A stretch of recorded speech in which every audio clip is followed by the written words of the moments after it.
Good evening and welcome to the December 11th, 2013 Board Meeting of Richmond Community Schools Board of School Trustees. Would you please stand for the pledge? I pledge allegiance to the flag of the United States of America and to the republic for which it stands, one nation, under God, indivisible, with liberty and justice for all.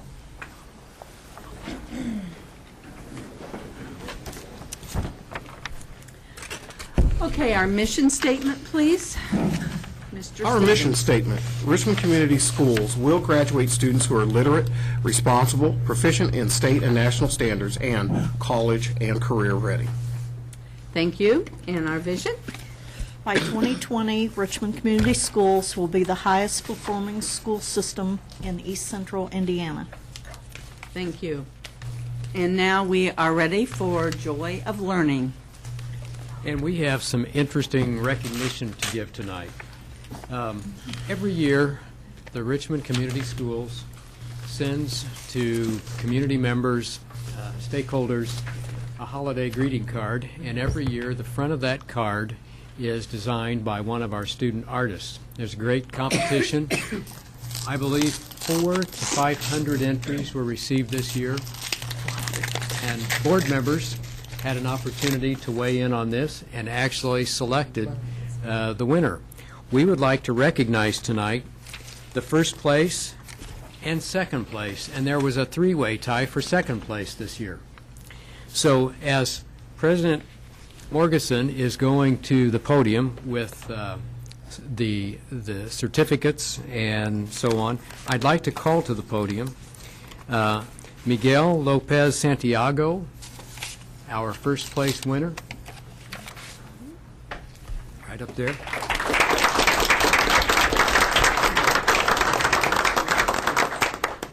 We have a certificate of recognition for you and your drawing and lots of cards for you to send out. Congratulations.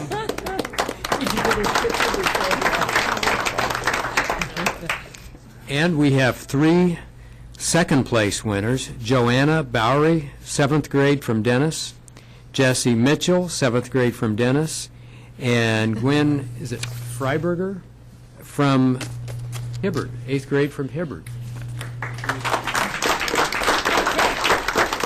Joanna, congratulations. Thank you. And polar bears?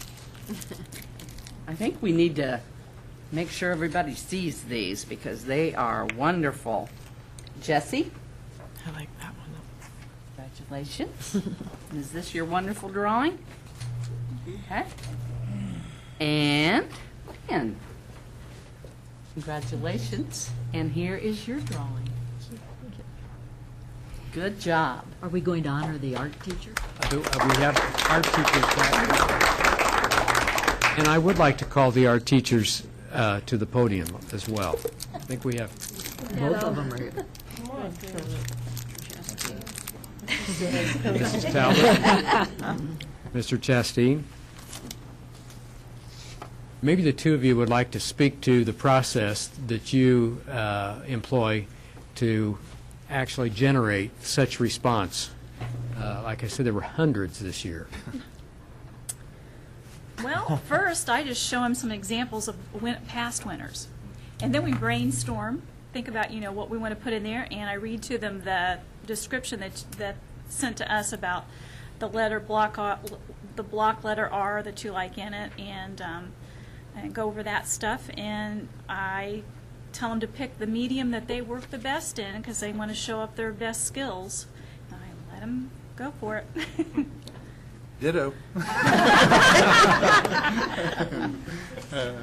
Yeah, it's exciting. I just enjoy the competition, and the kids, they just seem to when you have all of them in the room and one comes up with a great idea, for long 14 have the great idea, and then another person comes up with something different, and before long they're all talking about the cards, they're all involved, and that's the excitement for me as a teacher, and I hope that's the excitement for them, is just doing the work and having somebody look at it and making an opinion about it.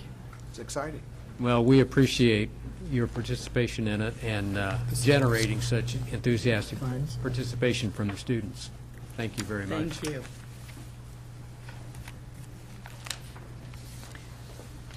Our second, They all get to go. our second Joy of Learning recognition has to do, With joy. I'm going to, again, ask Mrs. Morgeson to make a presentation tonight. And Mrs. Heine, would you like to join her at the podium?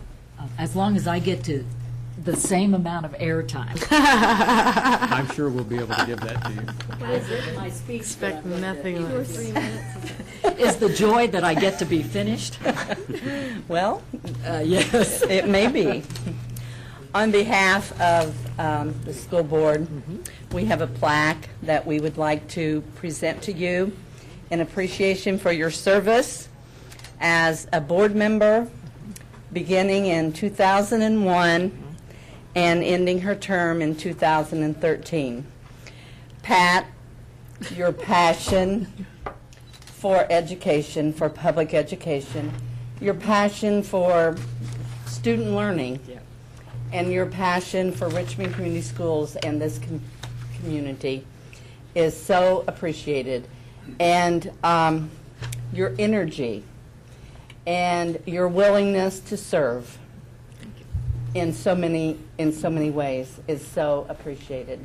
And we would like to present this to Thank you. you. And I do get the microphone, right? Well, yes, you do. Take it back.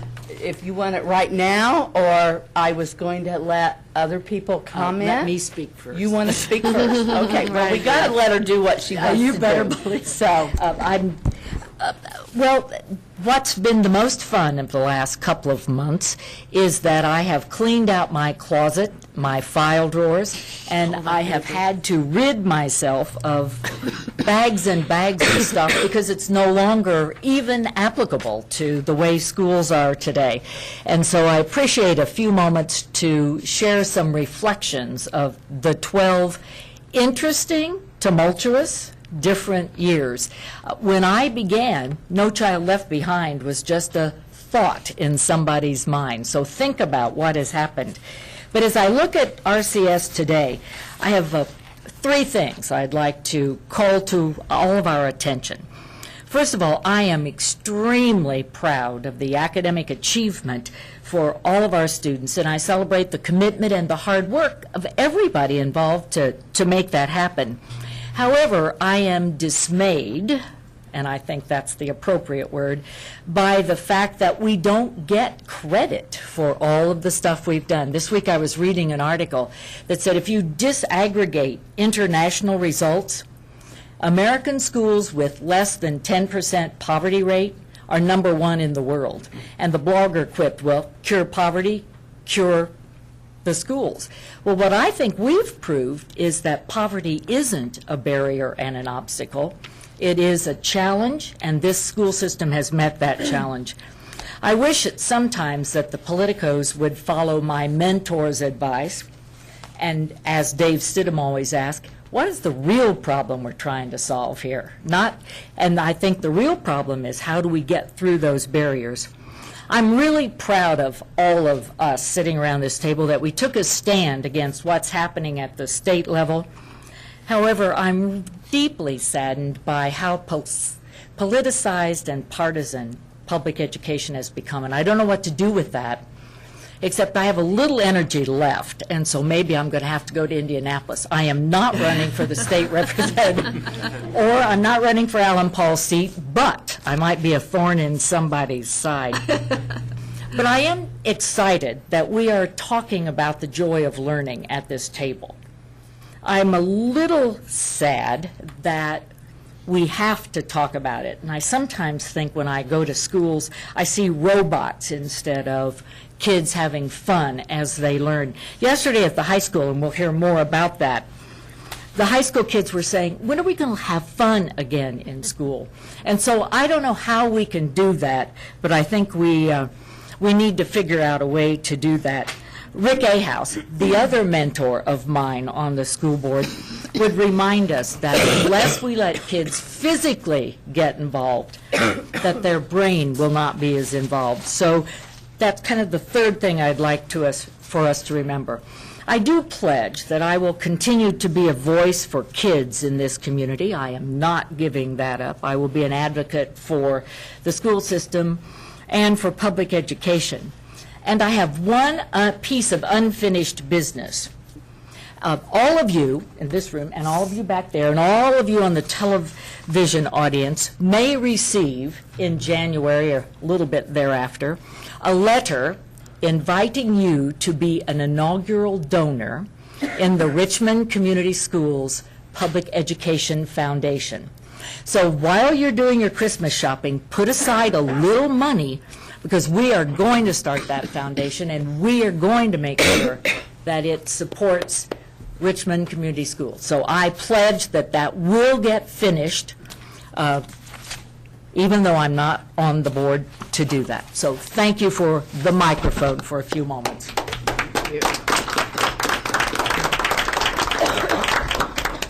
Okay, comments from board members? I wish to. We could do without comments. Kelly?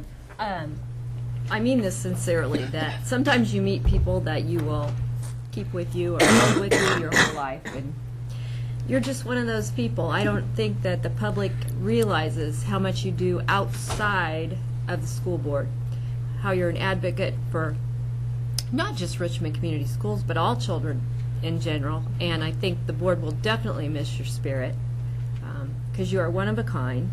Thank you. I promised I wasn't going to have any tears. Kelly, that's not fair. Aaron? Well, I sit here bidding bye-bye to another colleague of mine for at least for the last 12 years at this board, and I was sitting counting up the names of all the board members that I served with, not mentioning those who are seated at this table right now, but there have been 13 other board members who have sat here that I've had the opportunity to serve with over now the last 16 years. I remember when Pat first ran, and actually we were running in the same, for the same district, and I'm just thinking, okay, formidable foe and everything else, and I remember comments that she was making. I'm thinking, boy, this is going to be a hard person to beat. Instead, having the opportunity to win and to serve with her, it wasn't a matter of beating someone, it was a matter of meeting someone at the board table, expanding my own thoughts and my own visions of Richmond Community Schools, because this lady will wear you out, you know, as we all know, with her energy, the never-ending thought process that she has, and as Kelly said, you know, that unwavering dedication to not only students in Richmond Community Schools, but kids in this community, but more importantly, you know, her commitment to the Richmond community. For somebody who is not from Richmond, naturally, this woman has become an integral part of our community in so many ways, not just as a board member. And I will say, Thank you, as I go on, I'm certainly going to miss you. Thank you. Dixie? I'll send you some. Well, and I just wanted to say that I appreciate a woman who speaks up, is not afraid to say what she thinks, speaks her mind, makes her points. Sometimes we agree, sometimes we disagree, and all that is just fine because the conversation is energetic, it's rich, and I've appreciated all of that. Thank you, Dixie. Jeff? So I just can't say goodbye to her because I don't think she's actually leaving. I mean, I'll be on and I your don't mean doorstep. that. And I don't mean that in a bad way. I mean, Well, that's you know, probably true. I see her still staying highly involved. Just like Mr. Stidham at times shows up in the audience, I expect to see her out there. So good luck, and Short retirement, we'll see you to the next board meeting. Maybe not the next one, but yes. Well, you know that you have been one of my mentors, and I've appreciated that very much. And hopefully, I know we'll continue to be friends forever. It's rare that you find someone who sort of can be so different from yourself and yet have so much in common. And you've been a mentor to me, not just as a board member, but as a friend and a community leader. So appreciate that. Well, and I must tell you that the best thing that happened to Mason when he filled out his blessings today was Suzanne rode the bus with him. No. Well, one of the traits that you have that I'm going to miss the most is you challenge us. You challenge us to think out of the box. You challenge us to think, and you ask those hard questions, and you often ask them of us, and I think that is a coveted trait that you have that is going to be missed on this. I'll send you an email or two. I'm sure you will. I would expect that. So Thank you. thank you. Do we have an opportunity to speak over on this side of the table, too? Yes, you're going to be next. So, anyone from the, Yeah, anyone from the cabinet who would like to say something? Bob has such a hard time with doing it. Coming from some previous positions, one of the things that I've always appreciated about you, Pat, is every question you ever asked was for information. Not a trick question, not, let's do something. It was always, help me understand this. And I appreciate that about you.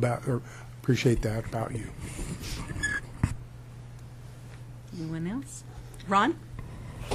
Yeah, I think I can top Aaron in the number of board members I've. You can. In the 25 years I've represented this board, and I make it a point not to compare superintendents or board members, but I think there's certainly attributes that Pat has brought to this position that are totally obvious to anybody who's even remotely observed her. Her analytical skills are par excellence, and her sincerity and her commitment, and I think Bob said it better than anybody. A question from Pat is a request for information, and probably for a very good reason. It's not a posturing position. It's not for the camera, and those are qualities that are admirable. And I always said the only thing worse than being a school board member would be a school board member's spouse. So I now release you to your husband, and I'm sure he's grateful to get you back. Yeah. It's been said by all the adults about how much you're always interested in kids and the voice of kids, but I think the other piece is that the kids know that you are a voice for them, and I think that's been very strong in all levels of the district, and especially at the high school. The kids all know that you're there, and you're there to support them, so I appreciate it. Anyone else? Pat, I've appreciated all the things that I've learned from you when we began back a while back doing the training of our site-based teams and team building. Right. You and Mary Jo taught me many things. I appreciate that. Thank you. Anyone else from the cabinet? Misty, go ahead. Well, I guess mine comes from Pat was a part of changing my life quite a bit, of helping encourage me to come from Camp Yale to Richmond Community Schools with a Safe Schools Healthy Students grant. And not just to be employed and be a part of the life of Richmond Community Schools, but she also was very instrumental in bringing Safe Schools Healthy Students to our community, along with Kathy Parker next to me and many others. So I think that what's been exciting is that you were able to be a part of that, plan for it, be a part of it, and it really echoes what Kelly has said, which is that it's just not about being here at this table, but you leave this table and go out into the community and say, what do we need to do to help make education better for kids? So thank you. I'll just mention briefly, I don't know if you remember, the first time I met you, I was actually working in another school district as a superintendent, and you were being recognized as School Board Member of the Year by the state of Indiana. And I think that says something because your commitment to learning, attending conferences, and actually listening and taking information and bringing that back. And I said something to Dr. Borf at the time. I said, that's really impressive. And he said, yes, she is very impressive. She's so. I'd forgotten that. Well, no one has forgotten here that you were Outstanding Board Member of the Year. And I think many years you could have been recognized as that. I would say Pat was the most memorable school board member that I met my first few minutes in the interview that I had with her. She came forward, and her name stumped me. I was wondering how that was going to be pronounced. She came to me with her hand extended, and she said, "The name is Heine, if you're wondering." It is just Heine. That was that forthcoming, just here it is, and that's the way it's been. But that's also been balanced with creativity. If you remember, when she was president of the board, we explored a lot of creative solutions to a number of hard issues. I don't know if you were president of the board, but you were quoted on the front page of the paper, "Remember, the dropout factory is closed." I think that was a major milestone at least in my tenure here, because we faced a huge potentially debilitating challenge, and we came through it, and you were kind of that voice when we declared that was behind us, onward and upward. And we will miss you, but we're only going to miss you on these board nights because you're going to be with us. We're going to raise some money. There we go. We're looking forward to the next phase. I promise. Pat, on behalf of the students and the staff of the Richmond Community Schools, thank you. Thank you.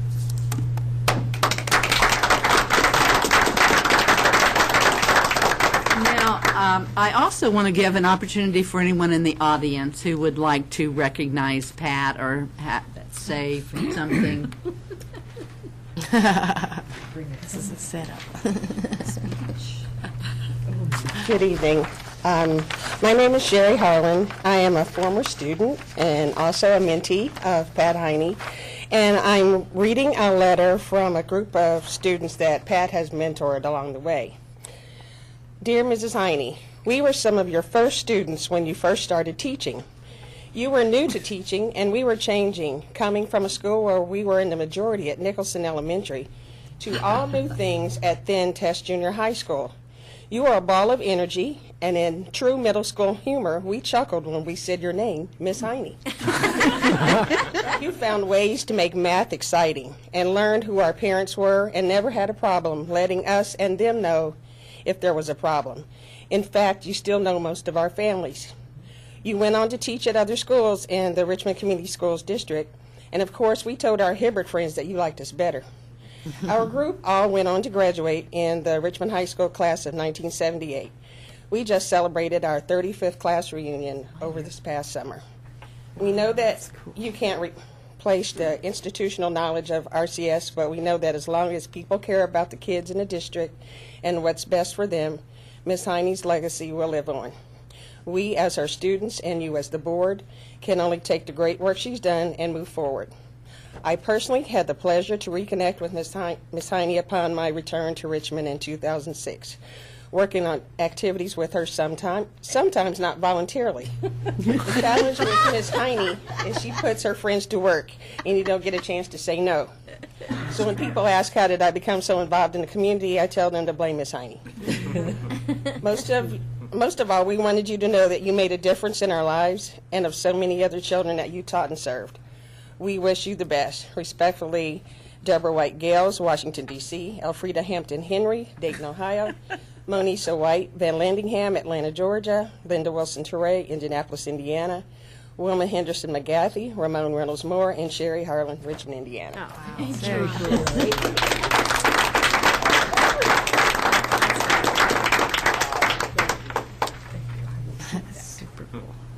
Thank you. Anyone else? Oh, sure.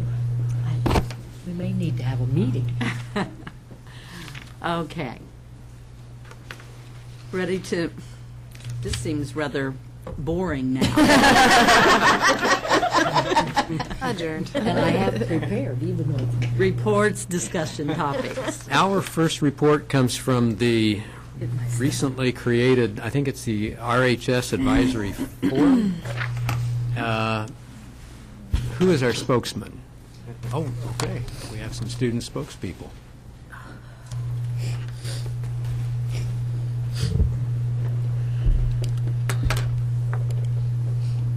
Hey, my name is Timothy Stroud. And I'm Erica Bischoff. We are here to discuss the RHS Student Forum, which took place this Tuesday. For the forum, 65 students were selected. These students represented club leaders, student council members, and other groups. These students came from a variety of socioeconomic, racial, and experiential backgrounds. Of these 65 selected, 61 students took part. These students participated in one of 6 groups facilitated by a student leader and an adult. Each group was tasked with discussing the questions: what challenges do you think are facing Richmond High School, and how should these challenges be prioritized? Following small group time, each group shared their responses collectively. From these responses, 4 primary challenges were selected for focus. These challenges were community perception and image of Richmond High School, bullying, communication, and student engagement. After lunch, students and their adult facilitators were asked to brainstorm potential solutions to the primary challenges. They were also asked to identify the roles various stakeholders, such as the administration, students, teachers, parents, and the board, would play in alleviating or addressing these challenges. So some of the things we came up with to help student engagement was we had the idea to maybe have previous alumni come back to talk with students to kind of give encouragement of, yes, you're here now, but this is what it really helps to prove, and this is why you should really take part in what we have here. We thought that maybe having better connectivity with community groups and businesses would be nice. Also maybe having some sort of incentives with local businesses, such as student nights or discount nights at local places around town. We also thought that having better student activities might help create student engagement and get people more active within the school that they're in. As far as school image, we thought that we needed to improve selections for student leaders to make sure that those who are actually representing us truly want to be representing us and aren't just there because they thought it would look nice on an application. We also thought that it would help to stop generating the negative comments and just focus on the positives. So that would mean having people specifically to go out in the community and be like, this is what we're doing great. And maybe even have a way to get more of our good news in newspapers and on the news, on the television news, that way more people knew what we were doing that was good. As far as bettering communication, what we really wanted to see was better use of our TV announcements in the high school. That way more people knew what was going on. That way they knew the true opportunities that they had. We wanted continued and improved use of homeroom. That way we had a better use of passing out information, and we felt like the homeroom was being used better. We wanted to have some sort of creation of an information kiosk, and we thought that it would be nice to have more attention to school events calendars and to have more calendars up. That way students knew what was going on in different days. And as far as our next steps to put all this into more action, the first step is talking with people about it, such as yourselves. We wanted to take it to different groups, such as you, the RHS administration, faculty, and students. We also wanted to have the student council start really coming up with plans to implement what we had decided on. That way those can be implemented in the high school especially. And we also wanted to have more forums throughout the year. Comments or questions from board members? Kelly. One thing that struck me, I attended the meeting, was, first of all, that's a good cross-section, 60-some students, but how proud the students really are at the high school. And they really want to work to make it looked upon by the community as being a positive experience for students when they come here. And every time I come out of a meeting like that with students, I just feel better about our community, because there are so many good, smart kids over there, and we offer such a great education, and they know that. So I'm really happy that there's a committee of students coming together, a group that's going to meet on a regular basis, it sounds like. so that we deal with some of the communication issues that do come up. I also attended, and I was most impressed. I am always impressed by students and their ideas, and they're ready to move. But I was impressed by how concerned my group was about everybody else at the high school. They really care about one another. They cared that the other kids were either engaged or not engaged and being successful and not having the same opportunities. And that showing of compassion, I thought, was really special, and I appreciate that. Well, I also attended, and it was just a terrific time. I was a facilitator, but I didn't really have to do any work because everyone just jumped right in, and we had great discussion, and we brainstormed, and there was never once a lull during the time went so quickly. And I too am so impressed with the perception that the students have of Richmond High School. They love Richmond High School. They want other people to know that Richmond High School is top-notch. And I think that was on everybody's list, that they want to change, you all want to change that perception, and so you're doing something about it. And you're all stepping up to the plate. And I just congratulate you and Mrs. Wolpe and your leaders, Mr. Irwin and Mrs. Lopresti, for organizing this. And I think everyone left the meeting energized. I hope that you all will not just report, but if you need something that this board can and must provide, that you come back and ask for it, because you aren't in this alone, you know.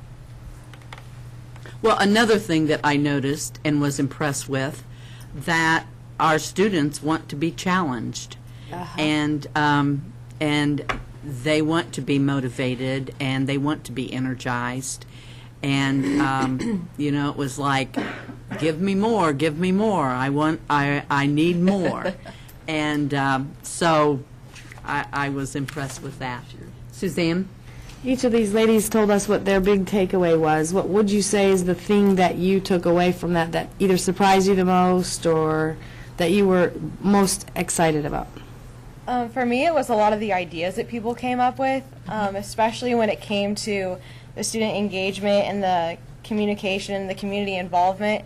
Because I know that we have, like, especially Mancino's around town that does a lot with the high school. They're all about the high school. But the idea of somehow getting more businesses to be like that, I've always thought about it, but never really thought about it. So that was really cool to me, just some of the ideas that people came up with. I thought it was beneficial when we were looking for ways to improve Richmond High School. We reflected on a lot of the things that Richmond High School has to offer, and it was pretty eye-opening seeing all the opportunities that we have here. Very good. Appreciate that. Well, I couldn't be there yesterday, and I'm sorry. I'm energized just listening to it. But I hope to be a part of the next forum. I congratulate you as well. You know, Richmond High School has a tremendous reputation across the state, and sometimes it's harder to convince all of the people who live in a location that they have one of the choice places, whether it's to eat out or to go to school or manufacturing. It's because it's just taken for granted. But I will tell you, as a person who was from another part of the state, Richmond High School really is celebrated from throughout the state, and I would guess it also goes beyond the state. There have been people who have come to visit who are very excited about seeing the place, interacting with the students. So the fact that we have a group locally who are focused on celebrating what's good about the place and dedicated to making it even better, it's what the doctor ordered. And I commend Mrs. Wolpe back there and Mr. Irwin for making this happen, but more than anything, I commend the 60-some of you who came together and started this movement. Thank you. Thank you. Thank you for coming tonight and sharing.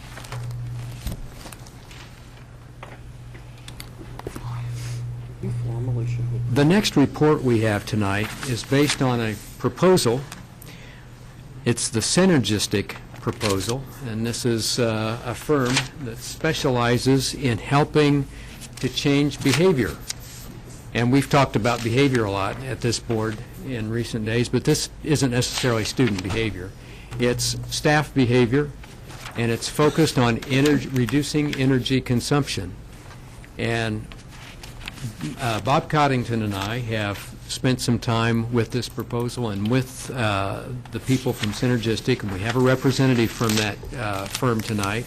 Dr. Roger Thornton is back there in our audience and is prepared to answer questions.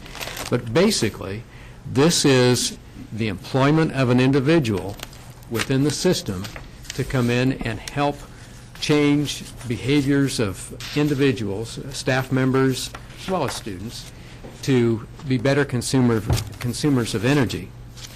It's extremely timely right now that we talk about this. Just this week, we have been made aware that our electrical energy costs are very well going to double. We're talking about a huge cost increase. And that's a separate conversation. We're going to find out a lot more in the near future about energy cost adjustments and what that can do to budgets. We have met with some people from RP&L to coach us on how to look at this and to explain to us how this could happen. But basically, Bob may have some figures to talk to you about to show why we need to be looking very seriously at changing our behaviors. Yes, very briefly in front of you tonight, if you'll look at an RP&L year-to-date review and what's happened within the last week.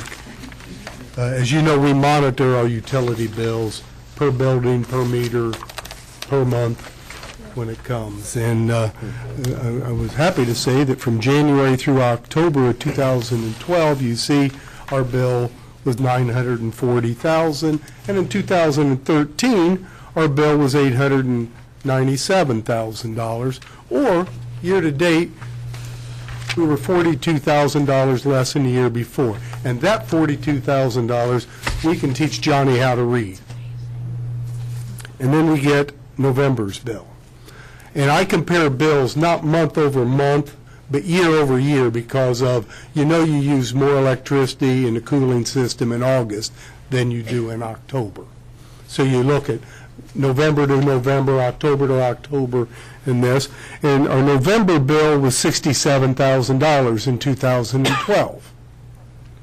Now, all things being equal, you would think if we're under for 10 months, it would be the same or a little bit under in 2013. And lo and behold, we get a bill for $121,731. An increase of $54,000. Now you start sleuthing. Now you start saying, where is it, what building, what's going on? And you start peeling that onion back. And it's in every building. Well, what's going on? Let's look at our kilowatt hours. Boy, we're running it. It's not kilowatt hours. They're virtually flat year over year. And then I find this thing called energy cost adjustment. And I look, and we called RP&L, and they came over very quickly.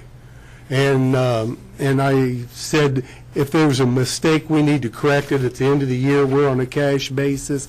And they sent people in, and they said, there is no mistake, Mr. Coddington. Check your energy cost adjustment. So I went through every meter that we had, and I looked at our energy cost adjustment in November of 2012. This is not new. And you see our energy cost adjustment in 2012, when you have 35 meters throughout the corporation, and you have to look at every one of them and every bill, our energy cost adjustment in 2012 was $1,422. Well, if anybody looks at a bill when you have a $67,000, $1 million thing, $1,422 in $10 or $20 increments, I didn't pay much attention to. But in November of 2013, my energy cost adjustment now becomes $48,415 of my $54,000 increase. That takes your breath away. I mean, this is a game changer right here, as Dr. Borf's talking about, because we didn't increase consumption. The cost of energy evidently is going up, and evidently you don't need a rate increase or a public hearing to do it. All you need is a ECA, energy cost adjustment. And if you multiply $47,000 times going forward for 12 months, that's over $600,000 that we were going to teach someone how to read next year. And in fact, I don't have the appropriation, let alone the cash, to pay a $600,000 increase on a budget that we'll be talking about later. So you've looked at our gas bills, and you see we've taken those from $600,000 to $300,000. Our water bill is pretty flat as a pancake. And until we got this, so was our electric bill. We need a change of behavior now if we're going to reduce any bills. And it can't be done unless somebody's focused on that. And that's another thing. But this is current, this is new, and while I was in the meeting Friday, they bring me December's bill, or November's bill, pay December, and it went from $67,000 to $111,000. So this wasn't a one-time. And they said, well, it's a quarterly adjustment. This is, like I said, I can't even keep, this is a big deal. This is the biggest deal I've had in the almost 10 years I've been with Richmond Community Schools. And they're looking at it, we're looking at it on what we can do, and we'll keep you posted. Dr. Borf had a meeting, or saw some representatives at noon today. So since Wednesday of last week, there's been 5 telephone confrontations. Whoops. And 2 face-to-face meetings, and there'll be more face-to-face meetings. Well, there will be more conversation on this, but this sets the stage for this project that we're talking about on getting an individual in the buildings to work with the staff, to work with them on how they might better use energy in such a way that we don't see the consumption being the issue that we do today. This proposal is not before you tonight for a decision. It's just for some conversation. And basically, I want to start by asking if there are some questions about the proposal. As I read, it made a lot of sense to me, but what I couldn't find was, who is this person? Is this person hired by Synergistic, or is it one of our people who is trained? That was unclear to me. Well, there would be, that question can be answered on a number of levels, because the type of person we're looking for could very well be a retired individual. It could be a person who specializes in engineering or in energy consumption. We've talked about whether we would hire this person and put them on our staff, or whether a firm like Synergistic would come in and have this person under their employment. We would pay them as part of a fee. We've had both kinds of proposals. In fact, you'll be seeing another proposal from another firm at some point where that may be very different. We have Dr. Thornton with us tonight, and I'm going to ask him to speak to the board, if he could, about the type of individual first that we would want to look for, perhaps Synergistic looks for, when they're looking to work with a staff.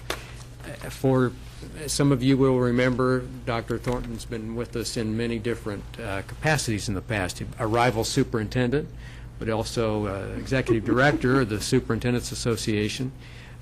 So I turn it over to him. He's with Synergistic and very capable to speak on his own behalf. Thank you, Dr. Bohr, members of the board and administration. First of all, thank you for allowing me to be here tonight. What a treat to be in this board meeting.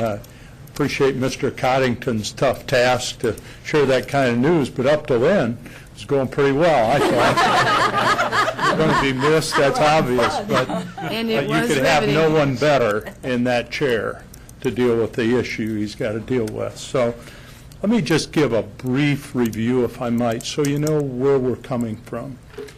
Synergistic used to be Energy Education. We changed our name. We didn't get married, and we're very proud of Energy Education, but whereas we were exclusively in K-12 for many, many years, we're now working with mega churches, universities, hospitals, some civil government, and Energy Education didn't resonate for them the way it did with K-12, and so the name was changed. Our mission remains the same, primarily in working with K-12. Our goal is to take money from your energy account at no cost to you and push it to the classroom. If you don't do that, then we have no business here. Our goal is to quit pushing the money up the smokestack and retain it for instructional uses as you determine. Key to that are two things. One of them is the expertise. We've been at this over 26 years. We're in over 25,000 school buildings across the country. We have expertise of over 40 engineers, data people, energy specialists who do this full time. That's the one side of it, the expertise, that we know works and we have the data to prove it.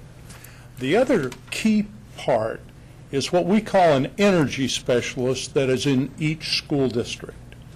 Under the mode of our company now, as they have spent all these years, the decision's been made that we prefer to employ the energy specialist for the term of the contract, which would be 5 years.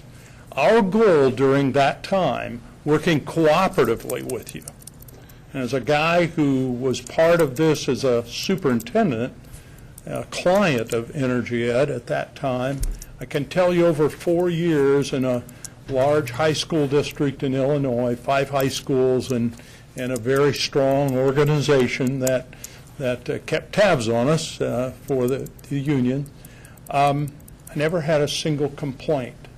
And the reason is that energy specialist has to know your culture. They have to know you. We can teach them the engineering concepts they need to understand, how to save energy and all of that. They have to be a great communicator, a person of the highest integrity, and someone who knows you. So we would be working with you, with your people, whomever Dr. Borf assigned. We kind of suspicion it might be Mr. Coddington. If that were so, it'd be a great choice, I think, or anyone else in his staff that you decide. We would be wanting you to advertise the position in the district. We would then come hold a job information session, and then those who were interested enough to apply would be interviewed, and it would be a joint decision. We do not force feed. We work cooperatively, but we also have to understand, we all have to understand, that if we do nothing, there's going to be no savings. It's not just a magical bullet. There's a process, and that's what we're expert at. What I will tell you is most of the savings will come in non-occupied times. The winter break coming up, it will be a critical time. spring break, so weekends, nights, all of those things. We do not make people uncomfortable, either summer or winter. What we do deal with are those nitpicking issues that we've never gotten solved as schools. Every district where I was superintendent, we had a few classrooms that were either cold or hot, and we work on that, but we don't create it. So that's enough talking. I'll be glad to answer other questions. Go ahead, Dixie. Oh, I was just going to ask the question. The person that we would hire on this projected savings, that person isn't included in that figure? Yeah, how this works, and I appreciate you asking that question that way. We provide a guarantee that based on your prior year's expenditures, it will not cost you more in the coming year, with the exception of rate changes like that, or we write you a check. And that includes all the expenses. In this proposal, we employ the person, we provide their salary, their fringe benefits out of the fee we are charging you, okay? At the end of the contract, you would need to take that person on, and which is a pretty good deal. The other thing to remember is our goal is to get you to maximum savings possible by the end of the contract. There may be somebody around who will say, well, we could do that a little cheaper. It's not the issue. The issue is how high can you get that savings by the end of the 5th year, because then it's yours. There's no more fee involved. Should your energy specialist retire, quit, take a different job, we come back in at no cost to help select the replacement, train them, and keep them going on. If you look at the material, you'll find places like Carmel, Tippecanoe County Schools, others, Perry Township, who have been clients 18 years or more. And we look for that long-term relationship. Did I answer your question, please? Suzanne. Didn't we have the first step of this? Haven't we done some of this already? I mean, I know we worked on lighting and some other things, so I guess, are we in the middle of a process? Because, I mean, I know now I walk into rooms, into hallways in our buildings where the lights aren't on until you walk in. And I know we've done some of this. So are we in the, is this like the next step for us? Or? Well, if I could respond to that, there's a reason the projected savings aren't higher. It's because of what you've done. Okay.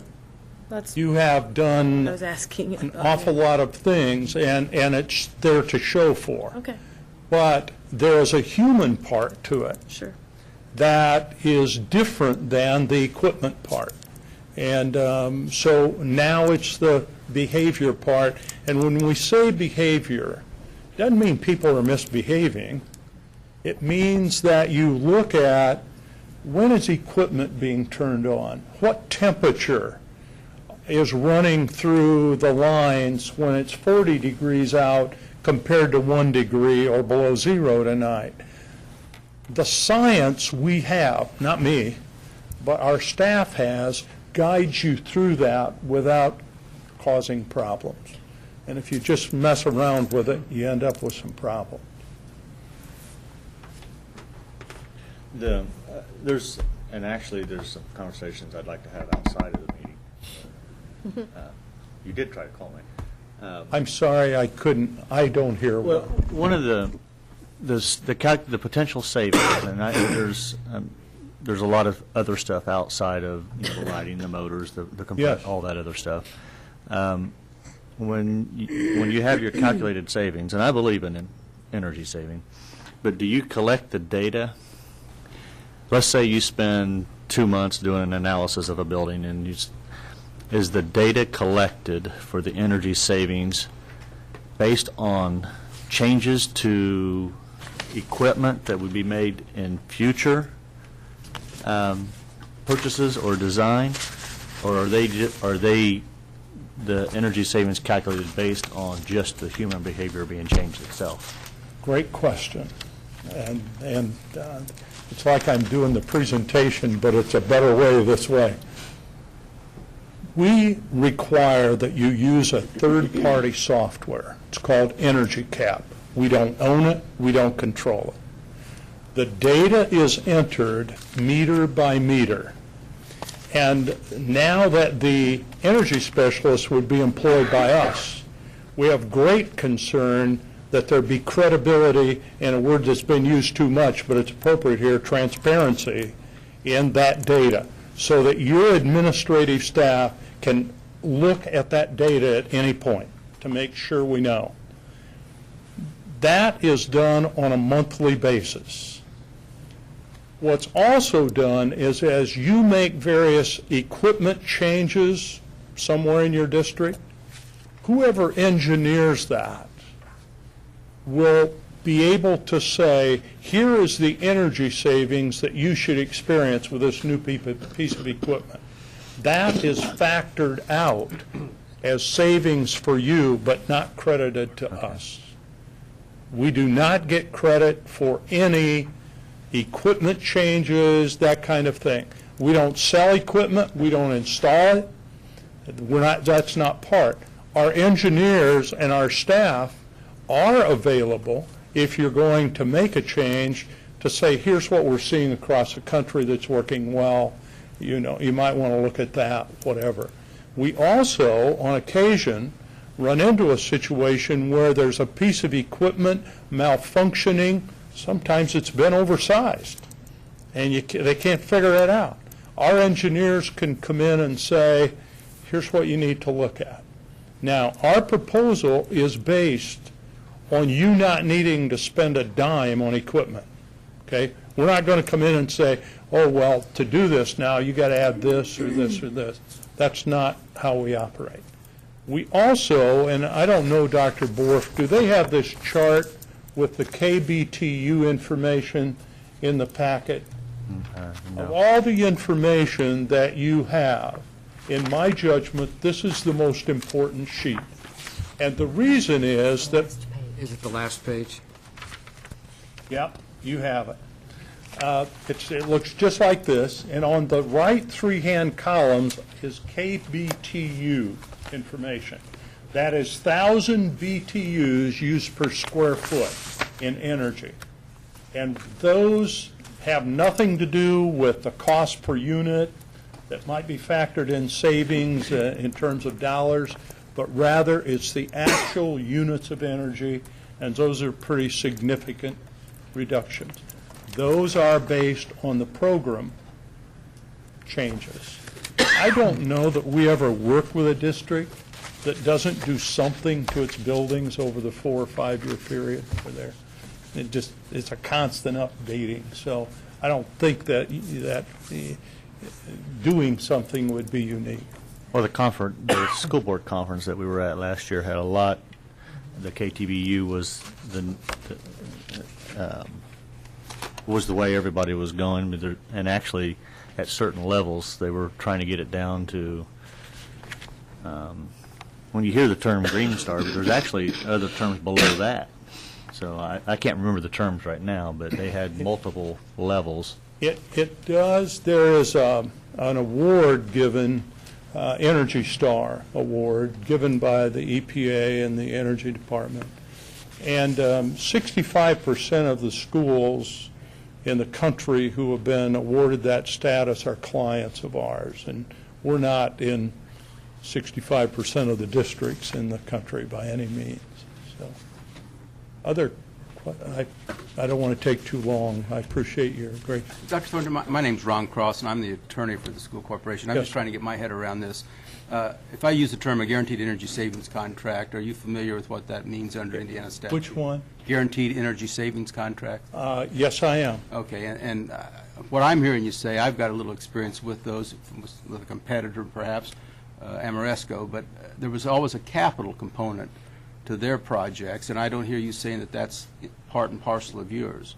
Not only was there a capital component, but most of the time it was stipulated savings. Exactly, that was my next question. That is, they said up front, here's how much you're going to save, but nobody ever measures it. Okay, So you're talking measured savings. Ours involves no capital expenditure, and we measure it every month. Now, the important thing about this is that the energy specialist is required to do between 15 and 25 building audits per week. Now, you don't do them and put them on the shelf, but that audit checks, is this equipment functioning the way it's supposed to function? Are the temperatures where they belong at the various setbacks? And we have all kinds of automation today. Sometimes it works, sometimes it doesn't. This person's full-time job is focusing on how the energy systems are working. We don't unilaterally make decisions. This person would report to somebody like Mr. Coddington or whomever Dr. Borth designated. If they were going to be working in a school building, they'd be working with the principals. And for example, in the district where I was, this great finding was that if we just used our buildings less on weekends, we could save a lot of money. That totally violated our culture. Totally violated. And we just said, not doing it. Fine. Let's move to the next item. The key to continuing to do it is you clearly pick the low-hanging big fruit first, but then you keep working at it.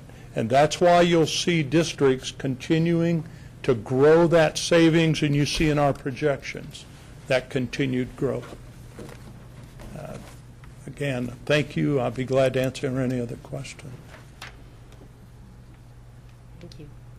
We're okay. Thank you. Thank you We very would much. welcome any follow-up questions as well, if you have them. We will be in conversation with you. Thank you very much. Thank you. Good evening.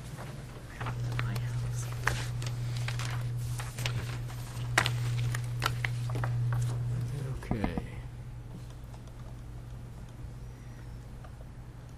For a report tonight, we also have our budget approval that we wanted to share with the board and with the public. Mr. Coddington, you want to talk about Yes, very briefly, we, for the first time in I think about 7 years, we've got a budget before January, and appreciate the DLGF for doing that. There's no surprises in the budget. This is almost exactly where we said it was going to be in 2014. In front of you tonight, I've laid a sheet of paper comparing the 13 to 14 budget, the appropriation, the levy, and the tax rate per taxing fund. And remember that our debt service was a one-time anomaly, but last year we didn't get funded for the two payments that we had. This year with the new bond payment, it's in there, so it's within less than 0.5% is where we anticipated it would be in July. Any questions? And I'm always available to talk budgets.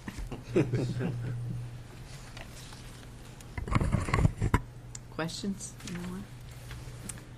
Okay.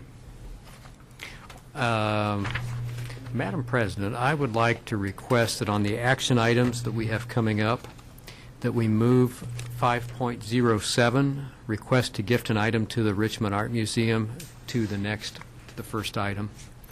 We have Director of the museum, Sean Dingworth, with us tonight, and he has a request that I'm endorsing and urge your approval. We have a photo of the item that he's talking about. Could we bring that up? It's the Overbeck tiles.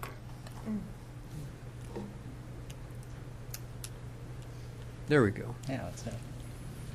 Could we turn those lights down just a bit?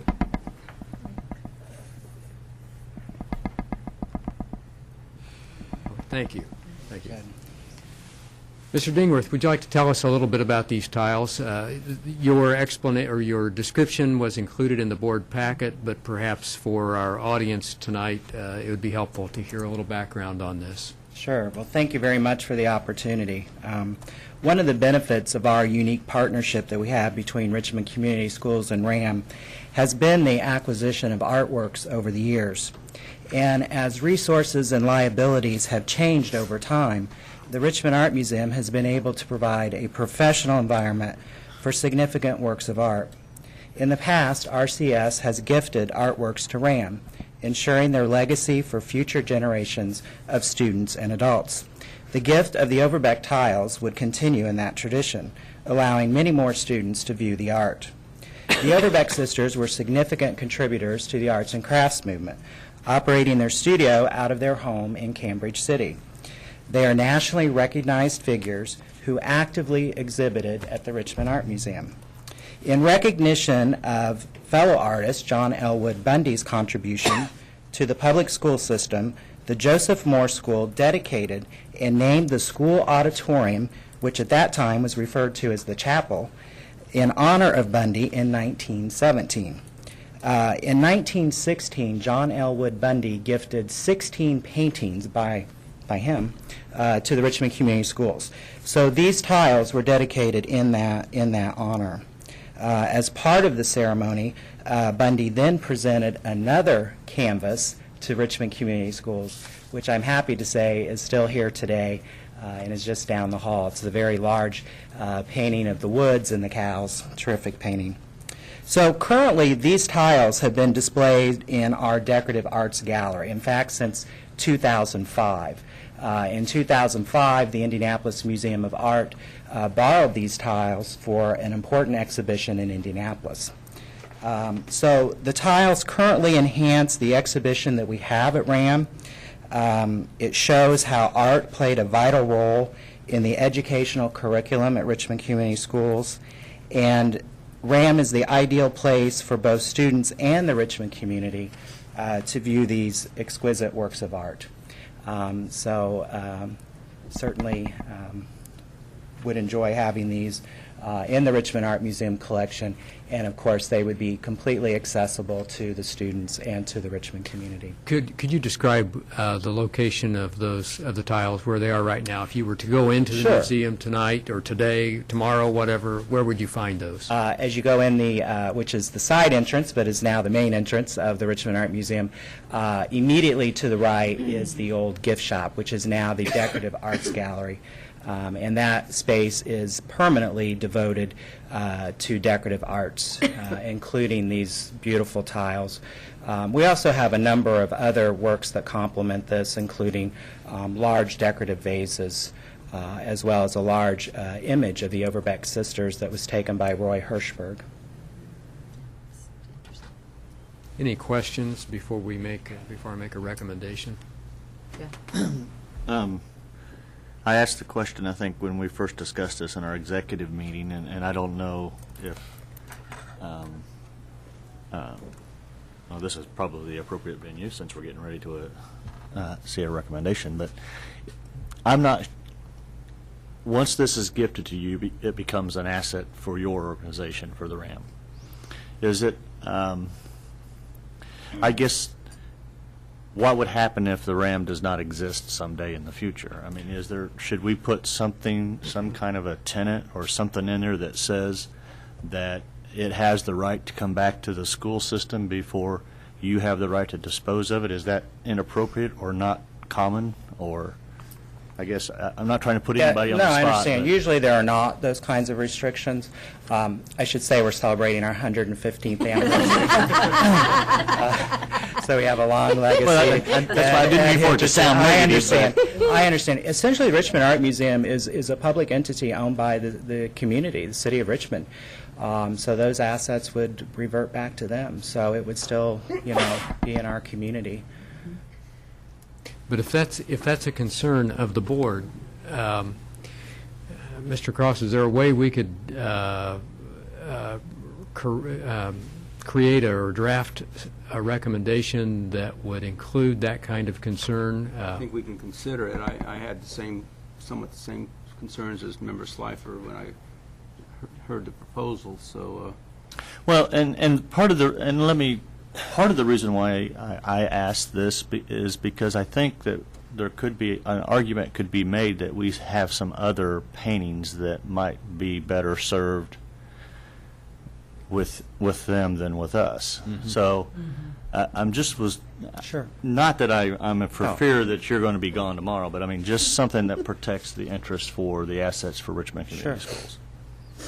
We would always want what's here owned by the schools to be available to students. Absolutely. And not that there has been any rumor or any indication whatsoever that the Richmond Art Museum won't be here tomorrow or the next decade or century. But I think this would force us to make sure, and not that it isn't inventoried and stuff like, but I think this would be good record keeping for everybody. So my recommendation would be something to the effect that we gift this item to the Richmond Art Museum with a stipulation. Some kind of covenant. That should the museum or the association cease to exist, the artwork that we're gifting would revert back to the Richmond Community Schools. Would that be? We need to probably document that. Yeah. For that, you understand the recommendation. Well, I'm out of my element here. I'm not sure. That's, I've got people that I look to. So then, Ron, will you be drawing up some kind of a? Well, I think, I think that's appropriate. I need to find out. I assume RAM is a 501c3. Oh, absolutely. So, you have the ability to transfer your property that isn't needed for an educational purpose, which this not directly needed, although it is a educational benefit of the public, to a not-for-profit. You have that right. So I think we can prepare it. My concern is just like yours. What can we put a reversionary type of covenant in the documents that evidence the gift? And even the broader question is that you allude to: are there other items of art that we have that should be better? Would be better preserved, better served, and maybe arguably more accessible to people that would like to view them, that should also be considered. But we can deal with this first issue, and I think that's very, very manageable. And taking nothing absolutely away from RAM. No, I completely There's understand. something for you at the very next board meeting. But do you need a motion to that? That's my recommendation. I am asking for a So motion. Okay, motion made by Pat Heine, seconded by Dixie Robinson. Comments or questions? I just want to know, Sean, is that agreeable with you still? Yeah, I think so. Absolutely. All right. Is there, I remember seeing this, but is there a blurb that explains it was at Joseph Moore? Absolutely. And is there a little picture of yes. the school? Not of the school, but there's a detailed description of where they were originally placed. Right. Prior to their movement to the Art Museum, they were in the hallway here. So Right. really, it was only accessible to people who came into the administration. I remember seeing it, but I didn't remember reading the blurb. And we put it in a proper frame. You can sort of see those little tabs. There's special foam. So, But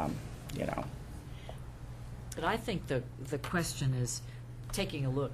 I know you've inventoried all of the great art. Well, that's thanks to the Richmond Art Museum Yeah. and Sean Dingworth Yeah. that we've we may inventoried. need to consider what other things Well, I need to be think, better preserved. We obviously recognize the partnership. There's been environmental concerns about the gallery and Sure. the storage rooms. Right. We've tried to address those, maybe not to your full satisfaction, Yeah. but I think we've made an improvement over, absolutely. like I say, the 30-some years I've been involved, and I think this is a true partnership that is and should be a win-win. I understand the board's concern, and I'll try to put something in writing, get it to Sean to look at, let his board or his council look at Right. it also, and then move forward and have it back to you hopefully by the first meeting in January. Sure. And the gift would be certainly credited Richmond Community Schools. Dixie? Well, I appreciate what Jeff said, because as some cities have become bankrupt, they have sold off assets. That's the big So, question in Detroit. Detroit, and there's It's been not gonna another happen. one, I think. No, it's not. The public's And not we gonna appreciate laugh, that. And sorry, I'm not trying to. No, put anybody I on the spot, understand. So. Well, ideally, when individuals or businesses or anyone gives to an organization, that's a concern. They want that gift to be used in the most appropriate way, be cared for, be used in the way and As it was intended. as it was intended, and that is certainly our intention, and we don't intend to go anywhere. And we have a long legacy received tremendous support, and we greatly appreciate this partnership with Richmond Community Schools. Okay, all those in favor signify by saying aye. Aye. Opposed, same sign. Motion carried. Thank you very much. Thank you very Have a good much. evening. Good night. You know, this could very easily have been under celebration or joy of learning. Oh, no question. Because this is a unique partnership that we have, and something that we should be celebrating as often as we can. There are so many opportunities for our students to take advantage of art activities thanks to them. So, thank you very much, Sean. Now back on track. School calendar proposal. I'd like to talk first about a survey that went out and the results of that survey. We tried to be as brief as possible, and as you see, we had 1,100, almost double our very best survey that we've had since I've been here. We asked the question, would you be in favor of beginning school 1 week earlier? Most of our respondents said that they would not be. The green bar is no. The yellowish green bar is yes. Wasn't a huge margin, but let's move on. And then we talked about including 1 week at fall break. Most of the respondents did favor 1 week at fall break. Maintaining 2 days for Thanksgiving was also one that almost 61% said that they supported. What we should have said there was, because I think most people were thinking, or maybe some people were thinking, we wouldn't even be maintaining 2 1 days. Maybe we would go to Thanksgiving and go back on Friday. I don't know. Perhaps some were very well aware that we were thinking 3 days, and maybe we should have been more specific in saying, would you support the Wednesday before Thanksgiving? 2 weeks at fall break, a resounding no. That includes many members of our own staff. 2 weeks at spring break, not as resounding, but it is a no. Could we go on to the next page? So we also asked if the school calendar would be supported with longer breaks if it meant beginning school in July. You see there that many people, almost 3/4 of the respondents, said no. Parents as well as staff members. Ending school a week later in June, not quite as many, because we've gone into June before, but most of them have asked us not to consider going into June. Next page.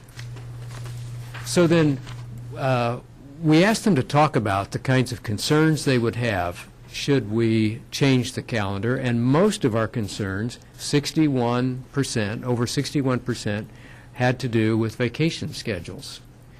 People plan their vacation months, sometimes a year in advance, and so this would make a difference with those people.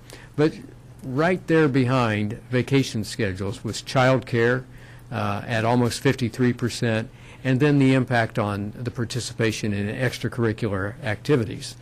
That would be almost 51%. Fewer had to do with transportation, and some had to do with just other concerns, and that could be a number of respondents. On to the next one. We also asked them to talk about who they are in relation to this survey, and most of them, over 52%, were parents, guardians of RCS students. We also had students, not as many by any means, but we had some students. We had some non-parent or guardian participants follow up on this. Some don't live in the school district, but we also had a substantial number, I think, from Northeastern answer this, and that's very understandable. Northeastern and Randolph Southern schools participate with us in our Career Center. So they try to mirror their calendars after our calendar. And we had a number of parents who participated in the survey, and at our invitation, they participated in the survey. And then, of course, we had employees, and almost 44% were employees in this survey. So based on that, what I'm recommending, I don't know, do we have the calendar also? Maybe we don't have the calendar in here. The calendar is in the board packet, and it's on board docs for those out in the audience who would like to see a copy of the calendar. It is in board docs. And I'm recommending tonight that we adopt this calendar. I was going to recommend a second-year calendar, but I think we need to see how our experience goes with this calendar before moving on. Some of the changes that were under consideration for a calendar would look like a balanced calendar. A balanced calendar includes longer breaks. That's kind of the running definition. What we're proposing in this calendar is really a modified traditional calendar. 3 days. 3 days difference between the calendar I'm proposing and the calendar we've had this year. And that's the result of a request to be very conservative in moving forward with changes. So what we've done, we have a calendar that begins the same week, the same corresponding week that we did this year. But we started on a Friday. What we would do is start with a Monday. For students, this would look a little different, a little earlier. But for our employees, it would begin with 2 days for staff work. We would actually begin school on a Wednesday. Now, we think on a number of levels this is a great idea. For one thing, it allows our staff to come in, spending 2 days together, and get the buildings ready, come together with staff meetings. I like to have a staff meeting. It's a very short one that I try to hold, but this would make it less rushed, and it would also enable particularly our primary school teachers to spend 3 days as opposed to a full week with students who come fresh from no school at all, no experience at all, to full day. And our elementary teachers, particularly our primary level, have been asking for this since we departed from that practice some time ago. We would also be advocating in this calendar a full day or full week at fall break. About a 12-week span from the beginning of school to that fall break. The fall break would happen a week earlier than it did this year, but it would be the full week. Thanksgiving would be a three-day break, just as it was this year. Now, a little bit of background on this. We did some investigation to see what this did to our attendance. We went with staff attendance and student attendance. Staff attendance was remarkably, significantly higher. Our teachers were here at a higher percentage than they were the previous year. On Wednesday? Wednesday? Monday and Tuesday. Okay. Monday and Tuesday. Don't think we had any staff here. Well, we had central office here on Wednesday, but we looked at that to see what our staff attendance would be like. Very much higher. Student attendance was not as good, and it was significantly lower in grades 5 and 8.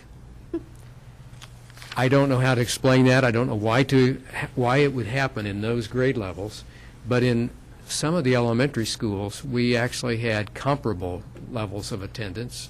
Across the district, however, it was lower, but primarily in grades 5 and 8.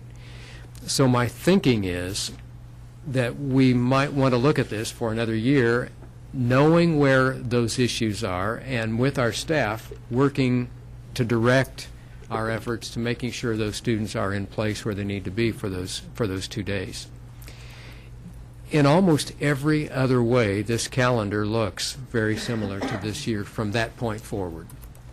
And so what I'm recommending is that we go very slowly into these calendar changes, and this would be our way of dipping our toes just a little more into some experimental designs, but not to change it all that significantly. Like I said, it's posted, It's on the web.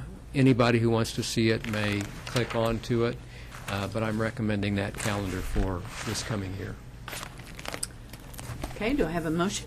I'll move. Motion made by Pat Heine, seconded by Aaron Stevens. Comments or questions? Pat? The one question I had was, given the fact that Memorial Day is in the middle of when the third trimester ends and graduation happens, is there still the time that we have found that's most beneficial for graduation catch-up? Well, Mrs. Wolpe isn't here. We may want to reschedule graduation so that it does fall on the 7th. And the only reason I say that is that if we do have to make up snow days, and we're already looking at making up a snow day, in 2015, who knows what that winter will be like. But it may have to be that we make up snow days at the end of the year. So we may change so that the 31st, instead of the 31st, we would be looking at the 7th for graduation. And that doesn't affect anything else? Correct. But that has been such a beneficial period of time the last few years. I'd hate to see... Yeah, in fact, that would be my recommendation. It didn't make it for this. So to go to July 7th as graduation, that June, makes sense. June. June 7th. June 7th. For graduation. Oh, well. That's plenty of makeup time. Oh, that's plenty of time. Dixie? And once the calendar's approved, then I guess I'm still onto the childcare. We would put things in place for opportunities for kids during those break times. We only have one break that's different from this year, and that would Okay. be the fall break, 3 additional days. But our partners in this, particularly the Boys and Girls Club, Girls Inc., the YMCA, are watching our calendar decisions very closely, and we'll be talking to them about working with us on that. Okay, have we talked to other schools where we have split families? I mean, that are here and in another private school? No, I don't know that we've talked to them, no. Okay. We provide our calendar to them each year. Okay. But since we're having this change, could we do that, or would we do that? We'll go ahead and have, what exactly are you talking about, Dixie? Well, like like having them in and talking with them, or? No, I mean talking to the schools, like the private schools where they may have their kids there and their kids are here in high school, and then their vacations are all. Just letting them know, We do communicating with inform them. Yes, we do inform them, and we have had, we've solicited the calendars of schools around us to see how out of sync we are with them. I don't know that we are terribly out of sync. We may be moving towards more synchronization with them. Well, I've not seen any calendars for next year yet from other school districts for Have 14, 15. Have they approved them yet? I don't think so. Maybe Not that waiting I'm on aware of. ours. So. They may be. Well, I think it would be a great opportunity to work with our partner, to partner with our community, especially on that week during fall break. And in doing that, that might help to let parents know and understand that their children will be offered opportunities during that week. It might be, especially if we want to try to move to a more balanced calendar in the future, then that will at least give parents an idea of how this might work. So, Dixie, to your concern, I had an informal conversation with the YMCA, and as a matter of fact, Kevin Carr was saying a calendar like this would be advantageous to the Y in terms of financial remuneration that they get from the state and for vouchers, and so they're already thinking about it, and it could be an advantage for at least what Kevin Carr was saying. So they're thinking about it already, and they're ready They're just waiting for this vote so that they can then begin to make very specific plans. So I understand that any snow makeup days that we would have would be added to the end of the calendar? They could be. We have, There are some built in. there are two built in. For example, let's see, do we have that? Martin Luther King on here. Martin Luther King Day is a potential snow makeup day, as would be President's Day. And so is that following suit with what we will be doing with the makeup day that we already have this year? We should have set that tonight for a recommendation, because we need to revise our schedule for this year. But that's a decision we have to make and bring to you for a recommendation. That means in January, we would be making that recommendation. We should be, We typically just do it. because it's already on the We've already schedule. approved it. So our first snow day for this actual year is Martin Luther King Day. That would be an actual school makeup day for snow. Okay. I know I've heard people say that, if we should have another snow day, then it would then go to President's Day, right? That's right. And that is going to be a long haul from January until the 1st of April, without, any kind of a break in there. So, no. That's been my problem all along. I wish we could come up with something in the end of February or something. Okay. What's the motivation behind the week-long fall break? Like, why is that? Why did we pick that? The motivation behind the week-long fall break, actually, the week-long fall break is not necessarily a standalone revision of the calendar. It's Okay. supposed to happen with other breaks all along. Right. But it's to break up the year. And in school corporations where they've gone with a more balanced design, they've seen attendance improve, staff and students. So this is just one of our, we'll be watching attendance very carefully around these break times. And what you're suggesting is, if we use some of these days that we already have in these long periods, we may see some problems yet this year. That's another issue. But in answer to your question, the week-long fall break is to enhance morale and attendance ultimately. And when we have students here more often and teachers here more often, we're assuming that learning will improve. Okay. One of the things, sorry, I just lost that thought.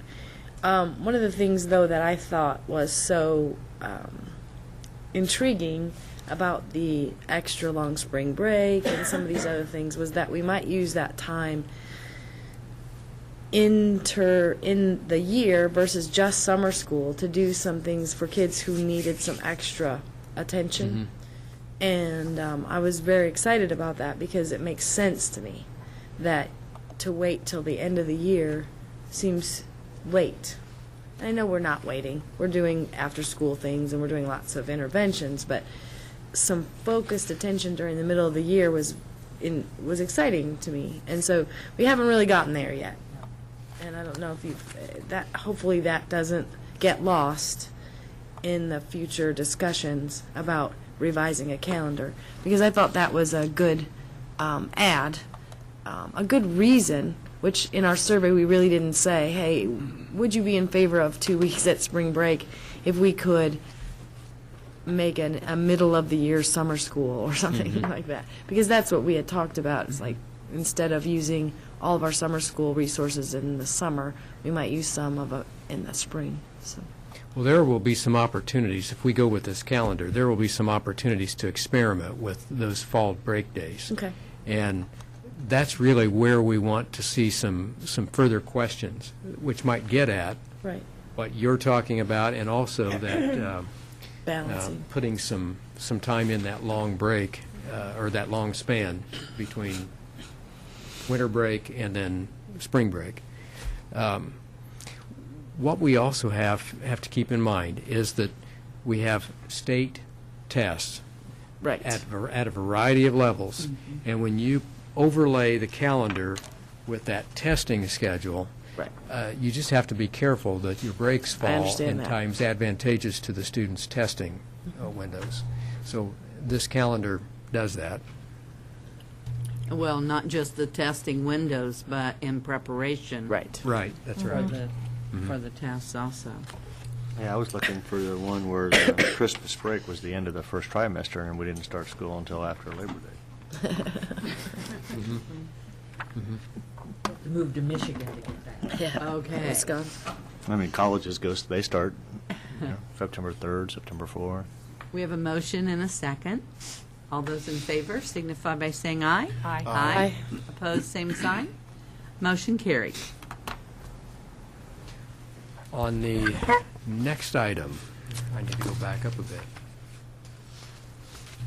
Donations. Donations. Okay, Mr. Coddington, would you like to present our donations for approval this Yes. meeting? Tonight, we ask the board to accept the following donations from Jan Dargy and Jim and Penny Duke to Civic Hall for the proudly presenting series annual gift giving campaign. We ask the board to accept these very generous donations of $300. Motion made by Kelly Baumgardner, seconded by Aaron Stevens. Comments or questions? Seeing none, all those in favor signify by saying aye. Aye. Opposed, same sign. Motion carried. Mr. Coddington, would you like to present the next one, additional accounts payable docket, and why that's necessary? Yes, due to our early board meeting in December, I would like to ask permission to do an additional accounts payable docket. This docket would be approved and checks sent out by the board on the first January meeting of 2014. But this will allow us to pay our vendors in a timely manner and better reflect our 2013 expenses. Therefore, I ask the board to grant permission to process an additional docket in December 2013 as presented. So moved. Motion made by Jeff Second. Slifer, seconded by Aaron Stevens. Comments or questions? All those in favor signify by saying aye. Aye. Opposed, same sign. Motion carried. We also have before us the anti-bully policy that has been discussed. This would be a recommendation to approve this, which means it's the second reading and approval. This would be put in place then as part of our policy. Okay. Motion made by Aaron Stevens, seconded by Dixie Robinson. Comments or questions? I'd like to tell the rest of the board that yesterday we heard some concern about bullying, not as much. It wasn't at the top of everybody's list of concerns, but they were talking about, especially in my group, they were talking about the need to communicate with students in ways that students heard it. We had a lengthy conversation with the school officials because they had a convo about it, but the kids said, well, I think we heard something about it, but it wasn't real to them. And so they were, and I think you should know this, they were ready to do some education themselves. There were a couple of kids who were ready to put a kind of an education campaign together to help other kids understand that when they make a comment on Twitter or Facebook or any of those things, that can be considered bullying, even if they aren't in school when they do that. Because that was a real revelation to some of those kids. And another group of young women started kind of a bullying support group for kids who feel they have been bullied. So there are things afoot that the students are generating. Mm-hmm. They're really anxious for everyone to understand the bullying policy, and then they're also very anxious for it to be enforced. Right. Consistently. Mm-hmm. Well, I'll just state that it meets the requirements laid out in Indiana Code 2033-82. However, there's going to be much to the implementation.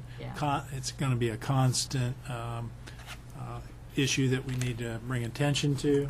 And there are some things that we have planned throughout the year. And I think certainly communicating with students is a priority.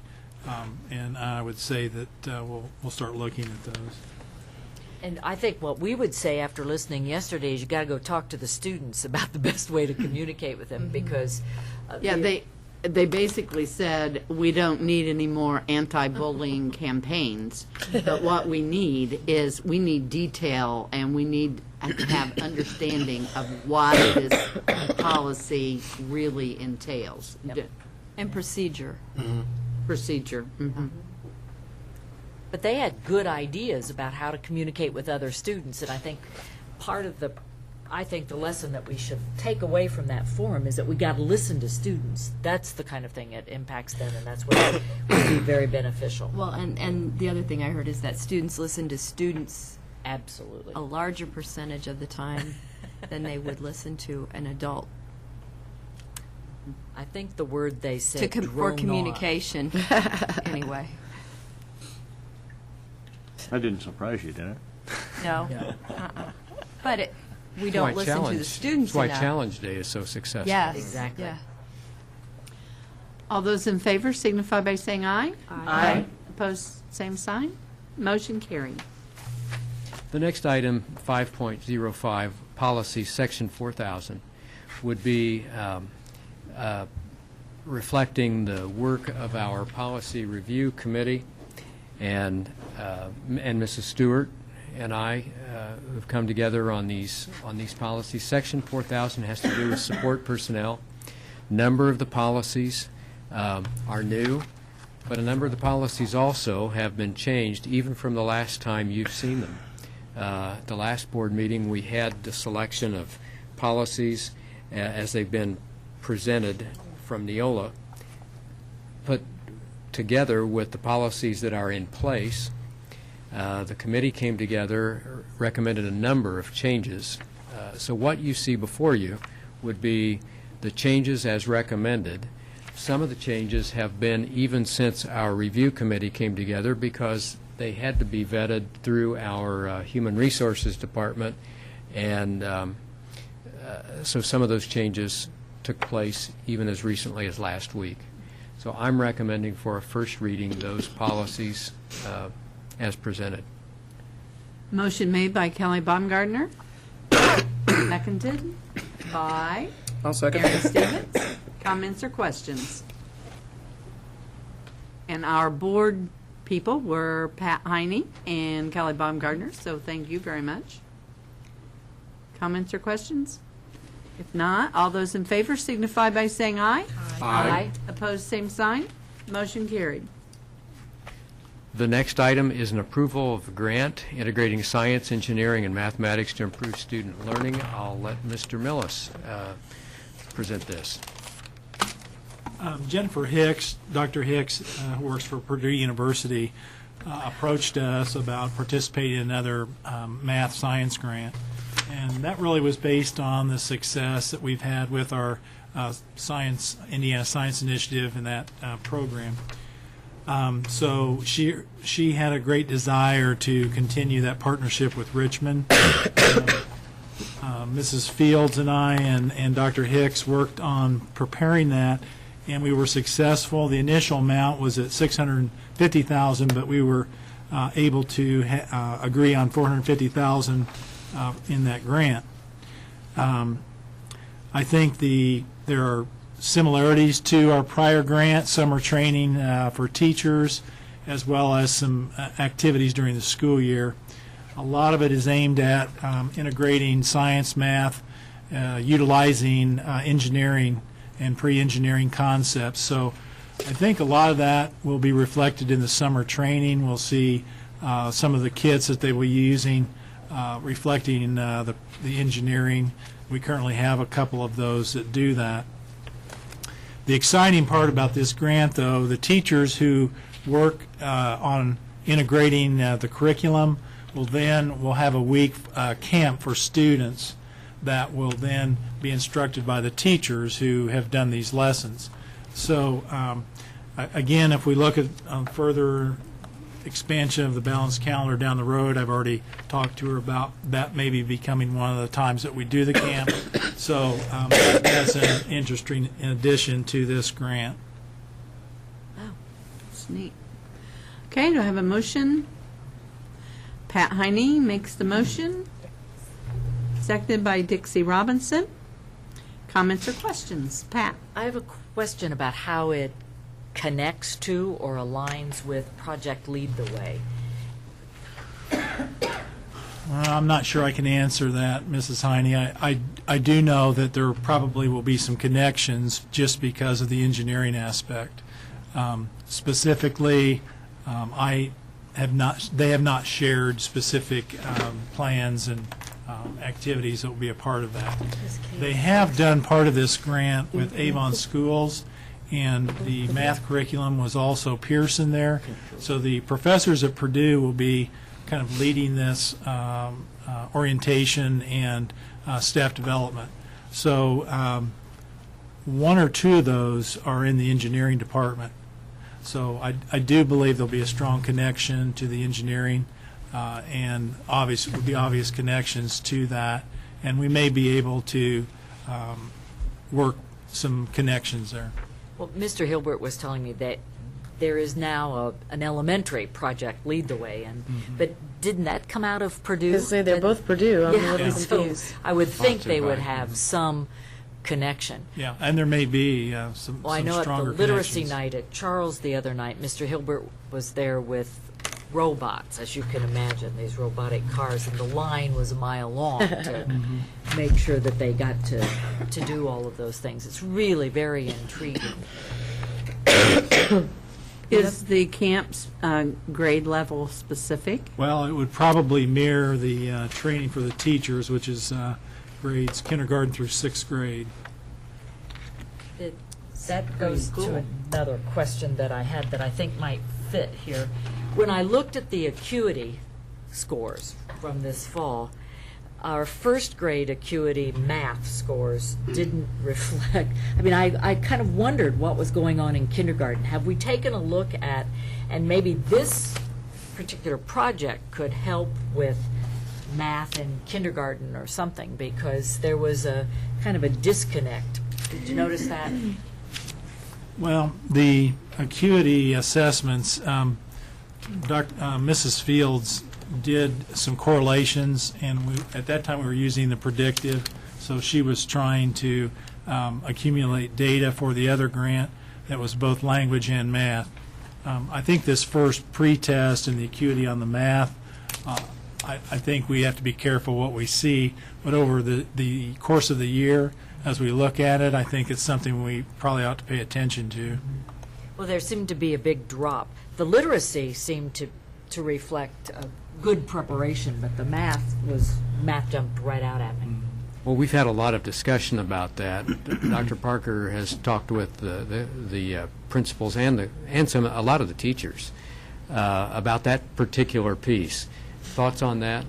Well, the biggest thing at kindergarten was this was the first time the teachers and the students had experienced anything quite like that, a standards-based assessment. And so it was online, and that was new for all the students. And so we knew that first time through would be a little bit of a learning curve. So we're going to wait and see what our next results look like. Okay. Have we made a motion? We had a motion in. We have a motion and a Okay, second. good. I thought we did. Thanks. All those in favor signify by saying aye. Aye. Opposed, same sign. Motion carried. Next item would be our consent items, and I would recommend that the board approve 6.01, approval of minutes, approval of human resources, and we do have an addendum tonight as posted to the web. Approval of the accounts payable, also the filing of reports, monthly financial reports, budget appropriations for taxing funds, and also the approval of a high ability education grant 2013-14. Do I have a motion? Aaron Stevens, seconded by Jeff Slifer. Comments or questions? All in favor signify by saying aye. Aye. Opposed, same sign. Motion carried. I'm sorry, I did have a question. Well, I was just happy that we could go a little quicker so I would remember. Well, I noticed that we had the expense for the iPads. Is the iPads all done now, or? They're not, go ahead. Yeah, we got them in last Monday. We've started the deployment of them. We have 50% done as of today. Mr. Mal back there in the green shirt has been helping with Mr. Magoski going in each building. And tomorrow we plan a big rollout at Dennis Middle School. We'll go to test on Friday and Monday, and then we'll finish out next week with the high school. So we have 50% done now, so we're excited about that. We've had a lot of good comments back from the teachers, and we're excited about it. And I want to commend Mr. Mao and Mr. Magoski for getting the iPads prepped and in the hands of the teachers so far. So thanks for asking. Okay, thank you. And we are ready for our press conference. Any questions from the press? Not right now. Okay, we will just keep rolling along. Public commentary. Anyone from the two publics that we have? No. I guess just one public, actually. It's counted there. Okay, seeing none, we will move on to follow-up old business. And on our follow-up on old business, we have an item. There may be some others that come up, but the one item would be our lounge discussions. We've had some interesting lounge discussions, and a common thread through our lounge discussions all year long, as well as our CPAS conversations, has been assessments and the frequency of assessments. And after, well, it was prior to our last one, our last lounge discussion, because that was last week at Charles.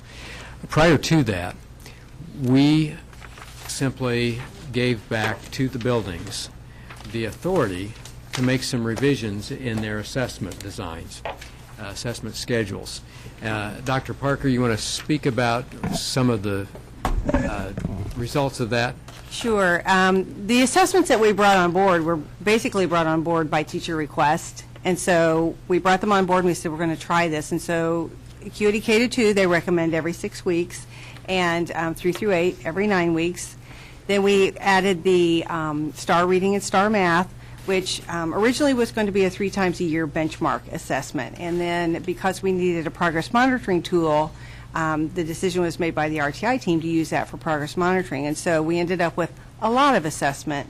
And we had conversations as early as the first 2 weeks of school about assessment with the coaches and the principals, and kept saying, let's talk about what we can take off the table. Let's talk about what is absolutely necessary for us to do the job that we want to do to get kids where we need them to be. And resoundingly, the answer was, we don't know what we would give up. We just need to keep doing what we're doing. And so that's where we left the conversation. And then through our CPAS meetings and through teacher comments, we felt like we wanted to kind of open that up to a broader base of question asking. And so we met with principals and coaches, and we talked about assessment, and we said, what are the non-negotiables? What are the absolute things that we must do? Well, obviously, I Read 3 is non-negotiable. I-STEP is non-negotiable. We must do those things. And then we talked about what do we need in order to move forward. And so the Acuity post-test we felt were non-negotiable. We wanted that data to help guide our instruction. The 3-time-a-year benchmark for reading and math assessment was sort of a non-negotiable. We needed to be able to have that data to answer board goal questions. And so that left us with some areas where we had a little bit of wiggle room. One was on the pre-test for K-2, which are every 6 weeks, and 3 to 8, which are every 9 weeks. I Read K and 1 and 2 are optional tests that were provided by the Department of Education for us, and we've used those for a couple years because we didn't have a summative assessment for reading for our kindergarten and second grade. But with the addition of the STAR Reading, we now have a summative. And so we said, we want you to take this back to your staff. We want you to have open conversation with your staff, get their input, and make a consensus decision for your building as to what you're going to use. And so they went back and they had those conversations, and I've heard back from all the schools. And what I can report to you is that all of our elementaries, 5 of the 6 elementaries, really are not making any significant changes in the way they use Acuity. They feel like they need to do the pre-test, they feel like they need to do the post-test, so that's what they'll be doing. Westview is elected not to do the pre-test, and Elizabeth Starr Academy is elected not to do the pre-test with their K-2. Other than that, they're going to keep doing what they've been doing. Most of the schools elected to drop the iRead K-2. A couple schools said, you know what, we'd still like to use it with our second graders because it sort of gives us a peek or a preview of what they might expect on iRead 3. Our intermediate schools, basically their response was, is we're going to discontinue requiring the pre-test for Acuity. We'll do the post-test, although both principals and coaches reported that they have a lot of teachers who will want to do those, and it's optional, and they can if they want. The DOE does not require the pretest, and so what we will do is we will just assign the test to everyone, and those who want to take it will take it. And then we'll watch very carefully, and we'll look at data and see, does it make a difference? We'll have some good comparison data. So we feel like that in and of itself was a huge relief. And as Dr. Borf pointed out, I think a lot of what the teacher said was, we really don't know what to give up. We feel like we need to do what we're doing, but we certainly appreciate having a voice in the conversation. And so that was a good lesson for all of us. The other thing with the STAR reading and STAR math, we're making some changes there in terms of progress monitoring, and we may still make some more changes. I had a meeting with a teacher today to kind of talk about that. But they were requiring every 2 weeks for students at Tier 3 and for all special education students. And this is not a short assessment. This is a 30 to 40-minute assessment for students at the 3rd and 4th grade levels and up. And so we started by moving back and saying we're only going to require that once a month. And so you can use a fresh read or a running record or something else in between to get an idea of where kids are, or you can do a 10-question math probe if it's a math issue. And we're going to be further looking into that just to make sure that we don't want students taking the test so frequently that they don't want to take it and they don't give their best performance on that, because we want the data to mean something. So I think there's quite a few changes. Good. Well, I just want to say that we have had lounge conversations at the high school, at Dennis, Fairview, and Charles, Elizabeth Starr Academy, and Starr. So anyway, we'll have the rest of the lounge discussions beginning in January. So high school, did the high school have anything of significance that we should know about? We haven't had high school yet. I don't. Oh, we haven't had the high school? I don't remember.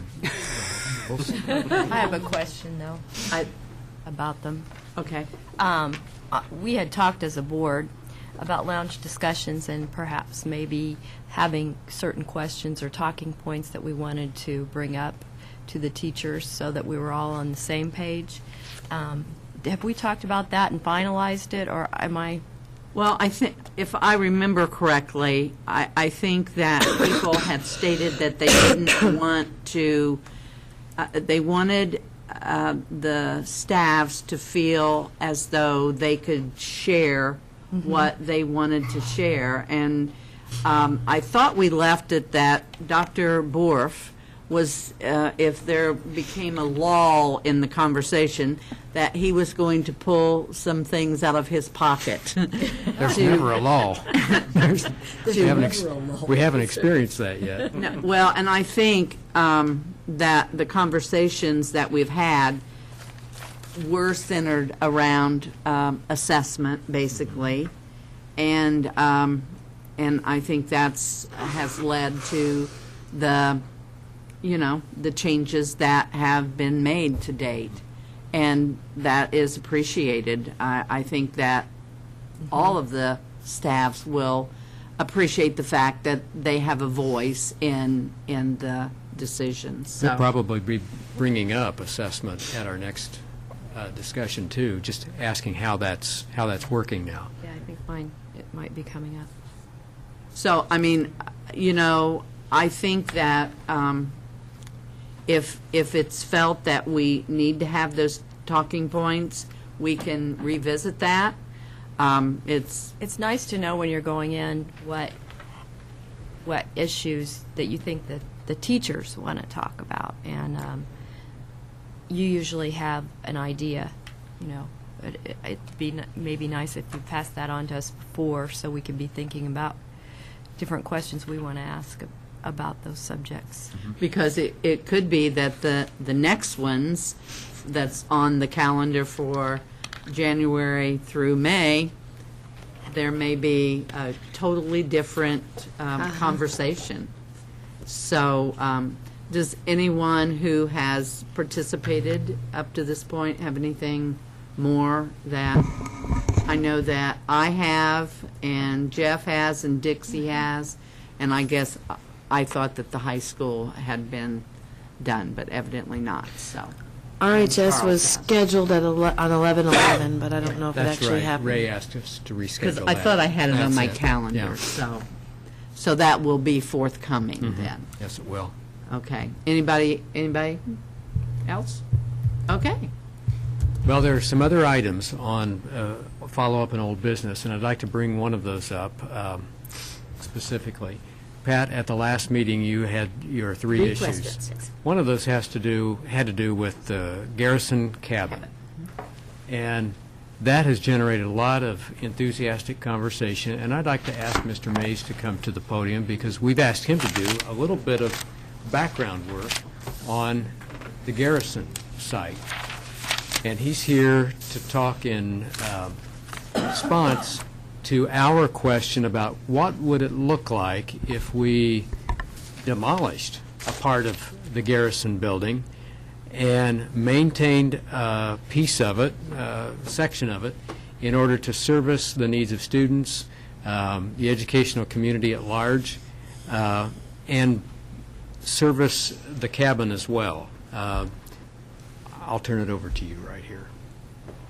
Okay, just, we have a aerial view of Garrison, just to orient yourself that we're looking at, I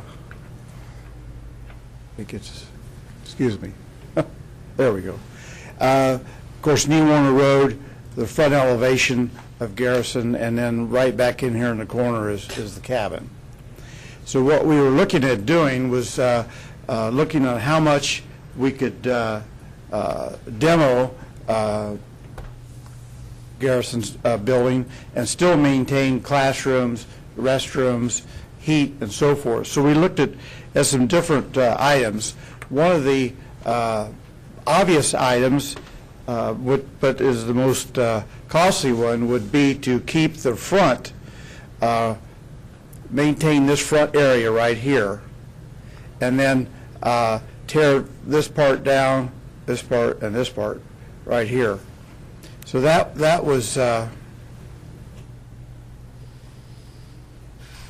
excuse me. No, turn to the next slide. Okay, this will explain a little bit better.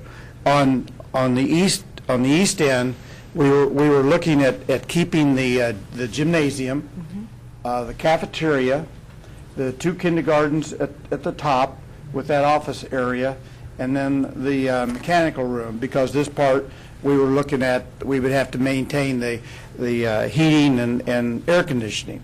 Now, you also have to realize that at one time, one of the reasons why we closed Garrison was the cost of putting in new boilers, new HVAC systems, and so forth. So what I looked at on the first area would be we would keep 17,904 square feet of the 45,000 square feet that's in the building. And that would basically be this area right here.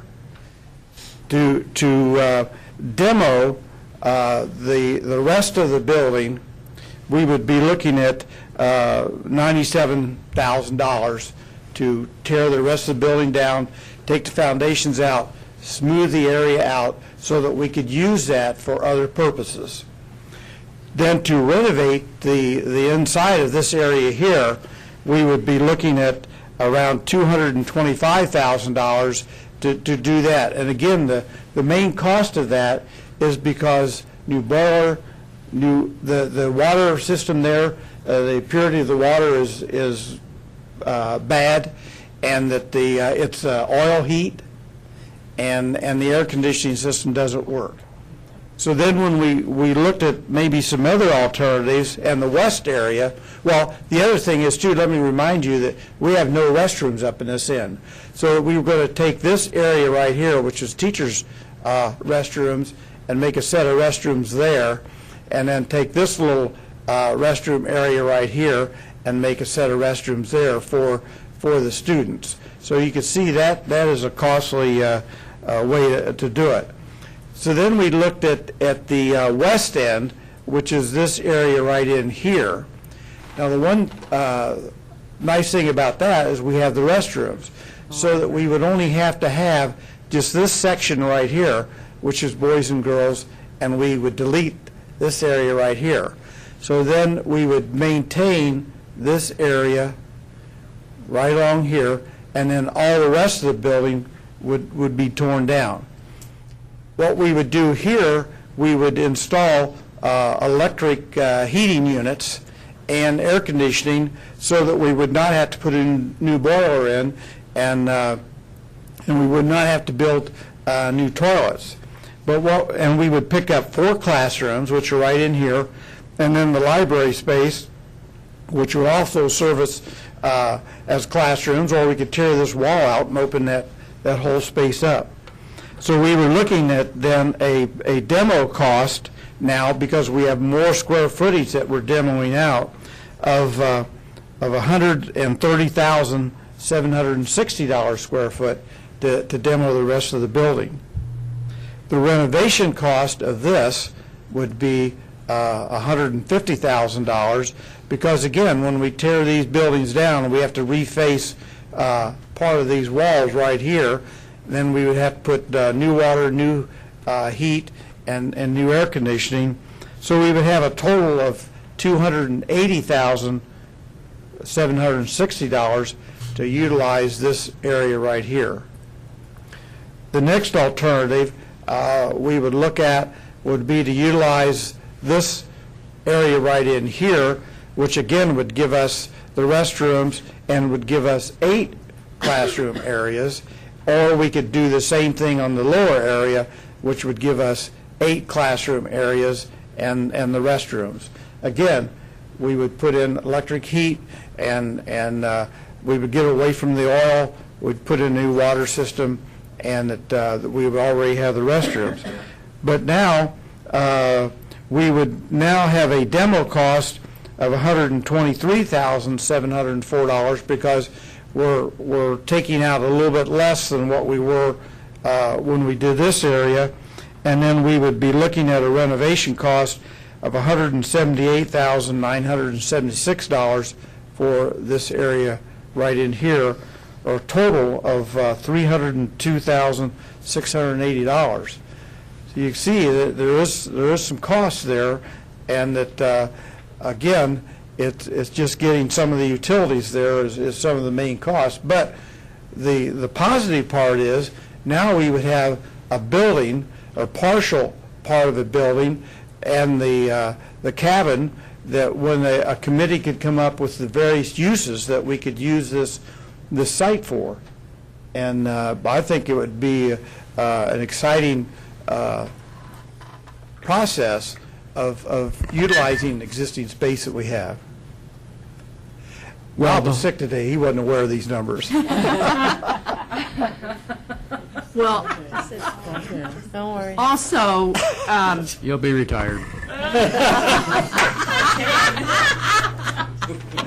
I think we should also share what the cost of moving the cabin is going to be, because that's going to be a costly venture also. That's right.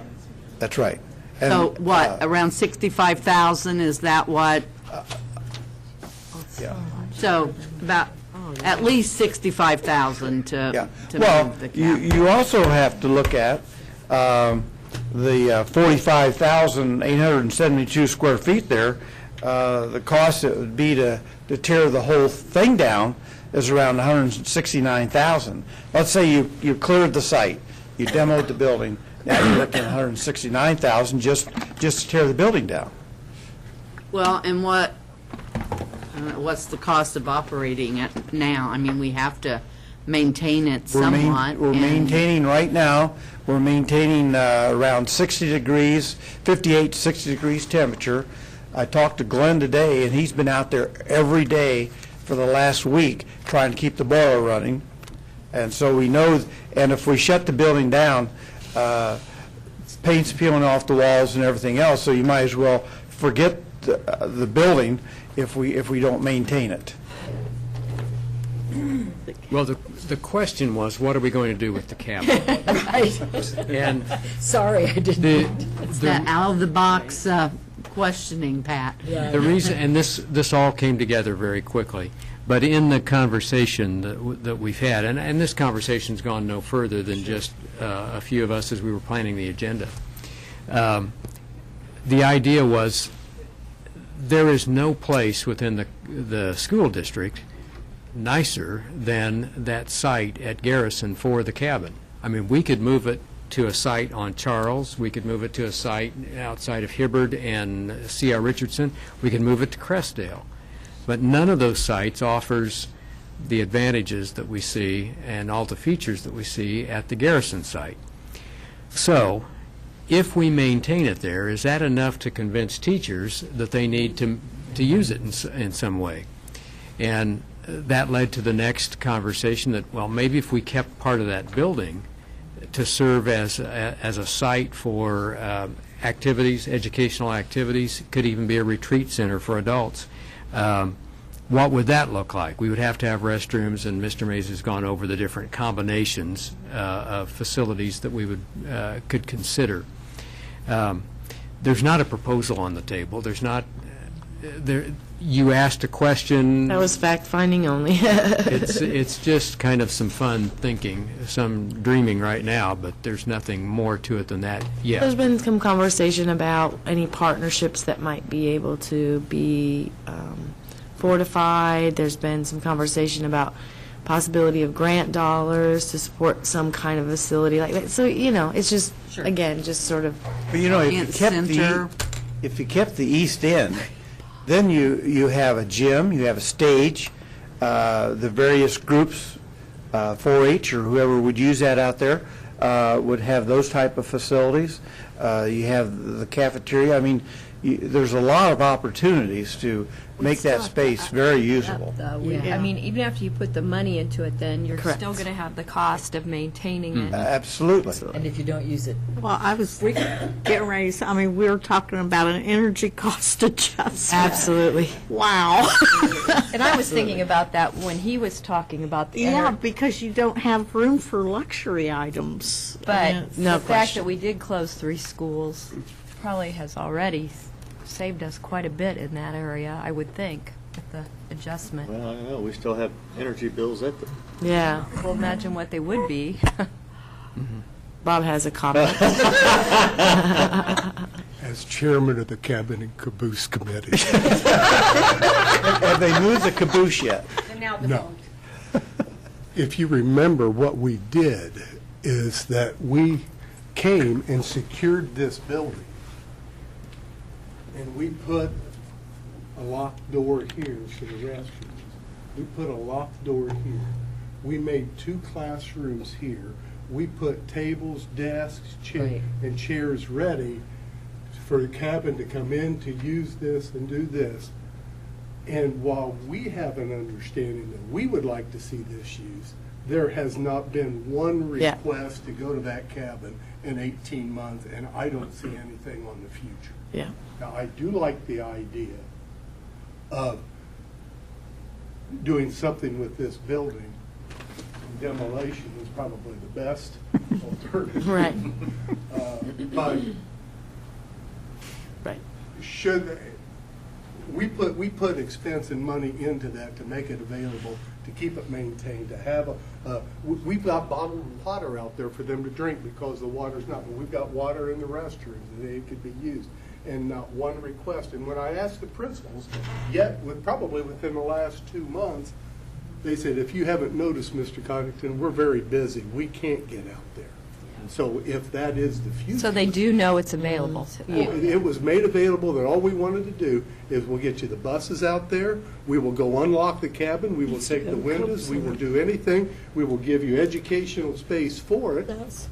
I agree. But I was on the committee, the Cabin and Caboose Committee, and I remember, because there were people on the committee, parents and teachers and community people, and especially the parents who had been involved with the cabin, they talked about the, how much work and effort they put in to making their cabin days be successful.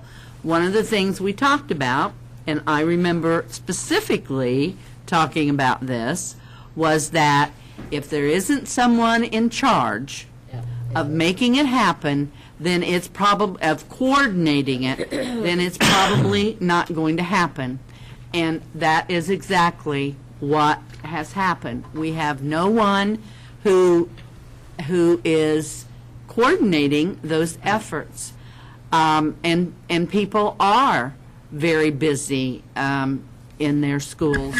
But I would hate to think that it will never happen and that people have just decided that they're not going to use it. I don't believe that. I think it's an educational opportunity that if we had someone coordinating those efforts, that it would be utilized. But then who's that? That's something Pat could do.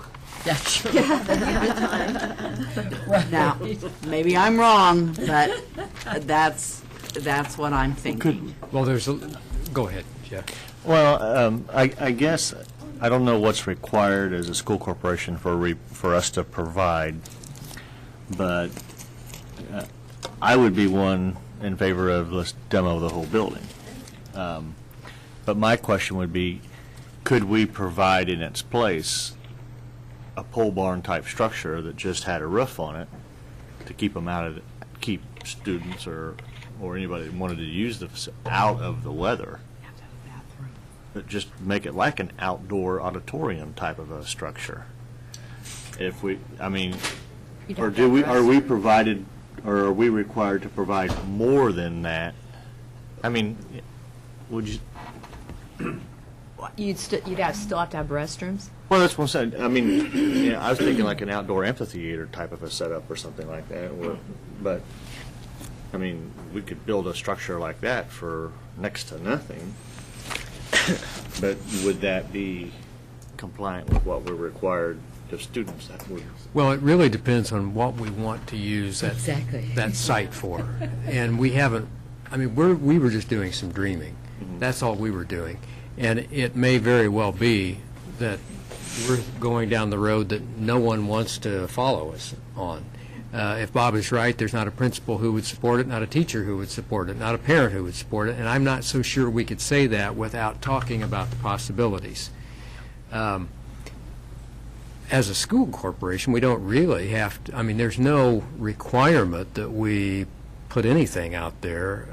We have a cabin, and it would be too bad to let that go, but aside from that, we could do, but we have to make we have to put out there to support whatever function it is that we would like to see take place. We talked today, maybe we talked about it the other day, having a ropes course for kids out there in conjunction with this little facility and the cabin. Make it an outdoor classroom for physical fitness and as well as nature. We talked about the high school, which has long talked about an FFA chapter, finally having a location to put an FFA program. So we don't know yet, without exploring the uses of that site, what would actually be advisable for facilities on the site. Do we have to wait so long before we can make that decision, though? Can we? That we do, if we're wanting to dispose of the property, we do have to wait for so long. Well, But if tearing it we're- down is considered disposing of it, right? Not necessarily. We're talking about that as an educational site. Okay. For classroom-type functions. So we would, of course, be compliant with law. If Right. they're more restrictive than I'm suggesting, then we'll comply with law. But And the reason it came up We is need to because be it's close to talking. coming off the list. That's right. That's why we That's started right. talking about it. That's right. Well, and it was an unfinished And your business question, on yeah, my and your list. question, that's Just what. trying to address your question, Pat. Well, and the building is obviously empty. Well, it's not really empty, but it is empty of students and people. That's right. And so, you know, people are always wanting to know, what are you doing with these buildings and with the cabin?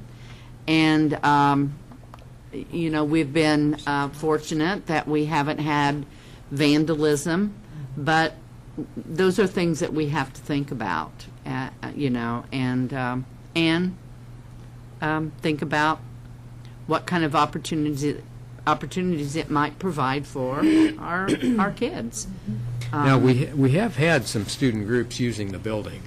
We've had the baseball team, various sports teams will use it, and the coaches. There's been not just storage, but also some meetings out there. So there have been some meetings, but certainly not what we intended when we made it available to student groups.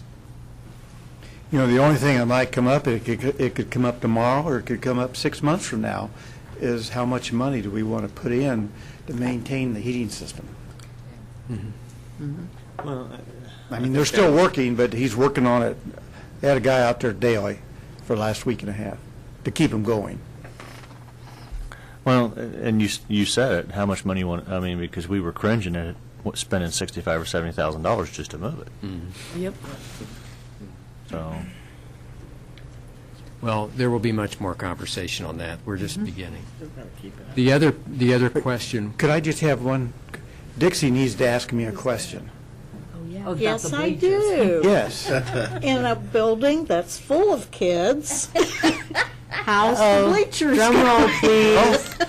To tell you the truth, we started the bleachers Monday, and we're looking at them right there, and then the He's got pictures, too. Oh, wow. Fantastic. next slide is more of a close-up to show you that the seats are being installed, and they've told me that before they leave tomorrow, it'll be done. Nice. I'll be over there. And they're you have your green. choice of seats, Dixie. Okay. Thank you. Okay. you. Now to The get back other- to Pat's questions. We also talked about at this meeting your question concerning the student health clinic. Now, the federal dollars that were available for retrofitting part of the Hibbard building that we talked about are gone. Those dollars are gone. But one of the thoughts that we had was, well, I mean, we still have students who are not being served, or perhaps underserved. We still have students and their families who go to the health clinic to schedule an appointment only to be told that, you know, they need to go home and make a call to schedule, and there's a lot of frustration. So what we've thought about, and we have not initiated this yet, but we've talked about an opportunity perhaps that we create a session with representatives from the health department to talk about not a solution, but the problems as we see them, and how do we move forward. Let's not think about what's happened in the last few years, opportunities missed or opportunities or problems missed, but talk about how we together can solve some of these issues that we see. And we'll reach out and try to schedule that conversation sometime in January. could part of the executive committee be involved with that conversation? I would welcome that. I think that would be good. Mm-hmm. Well, I mean, the problem we were trying to solve with that clinic was access. Right. For many of our students, because we kept hearing that over And and attendance. over again. It's a And impacted It was attendance, huge. so. And it was inoculations and all of that. So we've got to, I think we have a responsibility to continue that. So the Sure. federal funds are gone. The other issue was, Just the number of kids in AP classes, our new AP classes, but Ray is working on that. they are working feverishly on trying to propose, they're going to be proposing an academy. Just take a message for me. I had it all. It's a call from sister school, right? I think it was a 9 o'clock alarm is what it As advertised. Alarm that the meeting should be over. I told you you'd be challenged. I apologize. Whoever was on the other end, I didn't turn it off. You just interrupted me. That's better than the board president. So, what we are seeing right now from the high school staff, though, is a proposal. They're working to propose an academy that would offer great flexibility for students coming and going in and out of courses that meet their needs, as opposed to working with a schedule that is there to meet our needs. And I don't know what it looks like yet, but I know that several are working on it, and we're seeing a lot of activity. If Mrs. Wolpe were still here, she could talk about some of that, but suffice it to say, and I know you've had conversations with them, there's a lot of enthusiasm over there for the creation of something new and different that would address the needs you're talking about. And we heard a number of kids yesterday talking about the AP offerings that they really do appreciate. One of the students had 4 AP classes. I can't imagine how they're getting through that, but there are lots of opportunity. I think Mrs. Wolpe said they would have 12 AP classes next year. Yeah. Then will that address the music problem? It would. That would. Okay. For a lot of students. Which I have one more. Kelly? That reminds me, under old business, we had a lady come in and speak to us with concerns about the scheduling a couple weeks ago. Did we get back with her? Well, we didn't get back with her on that because we don't know what to tell her, but she will be part of that conversation. Maybe she's already part of the conversation, I don't know. But once we have that proposal, we're going to share that with her to show her how that impacts the problem that she brought to us. The problem she brought to us is not a problem that we haven't had students come to us with as well. Anybody else?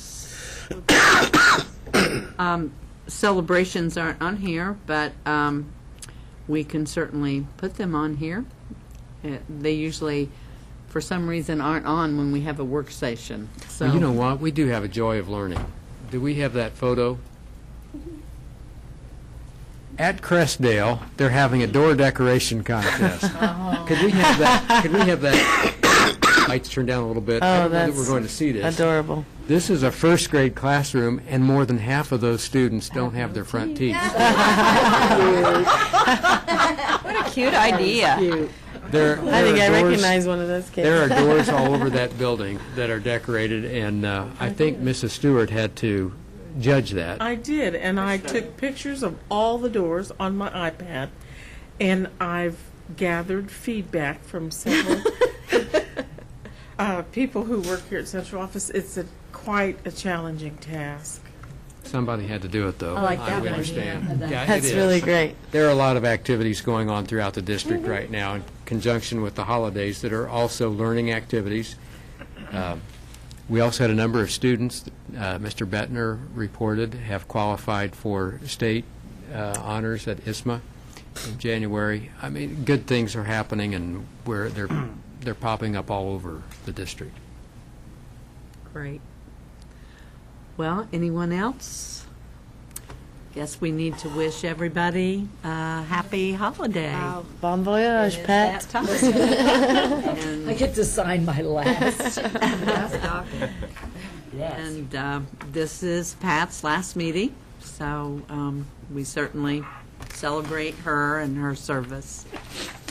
So, at that, We are adjourned. Are we off the air? Say celebrate her last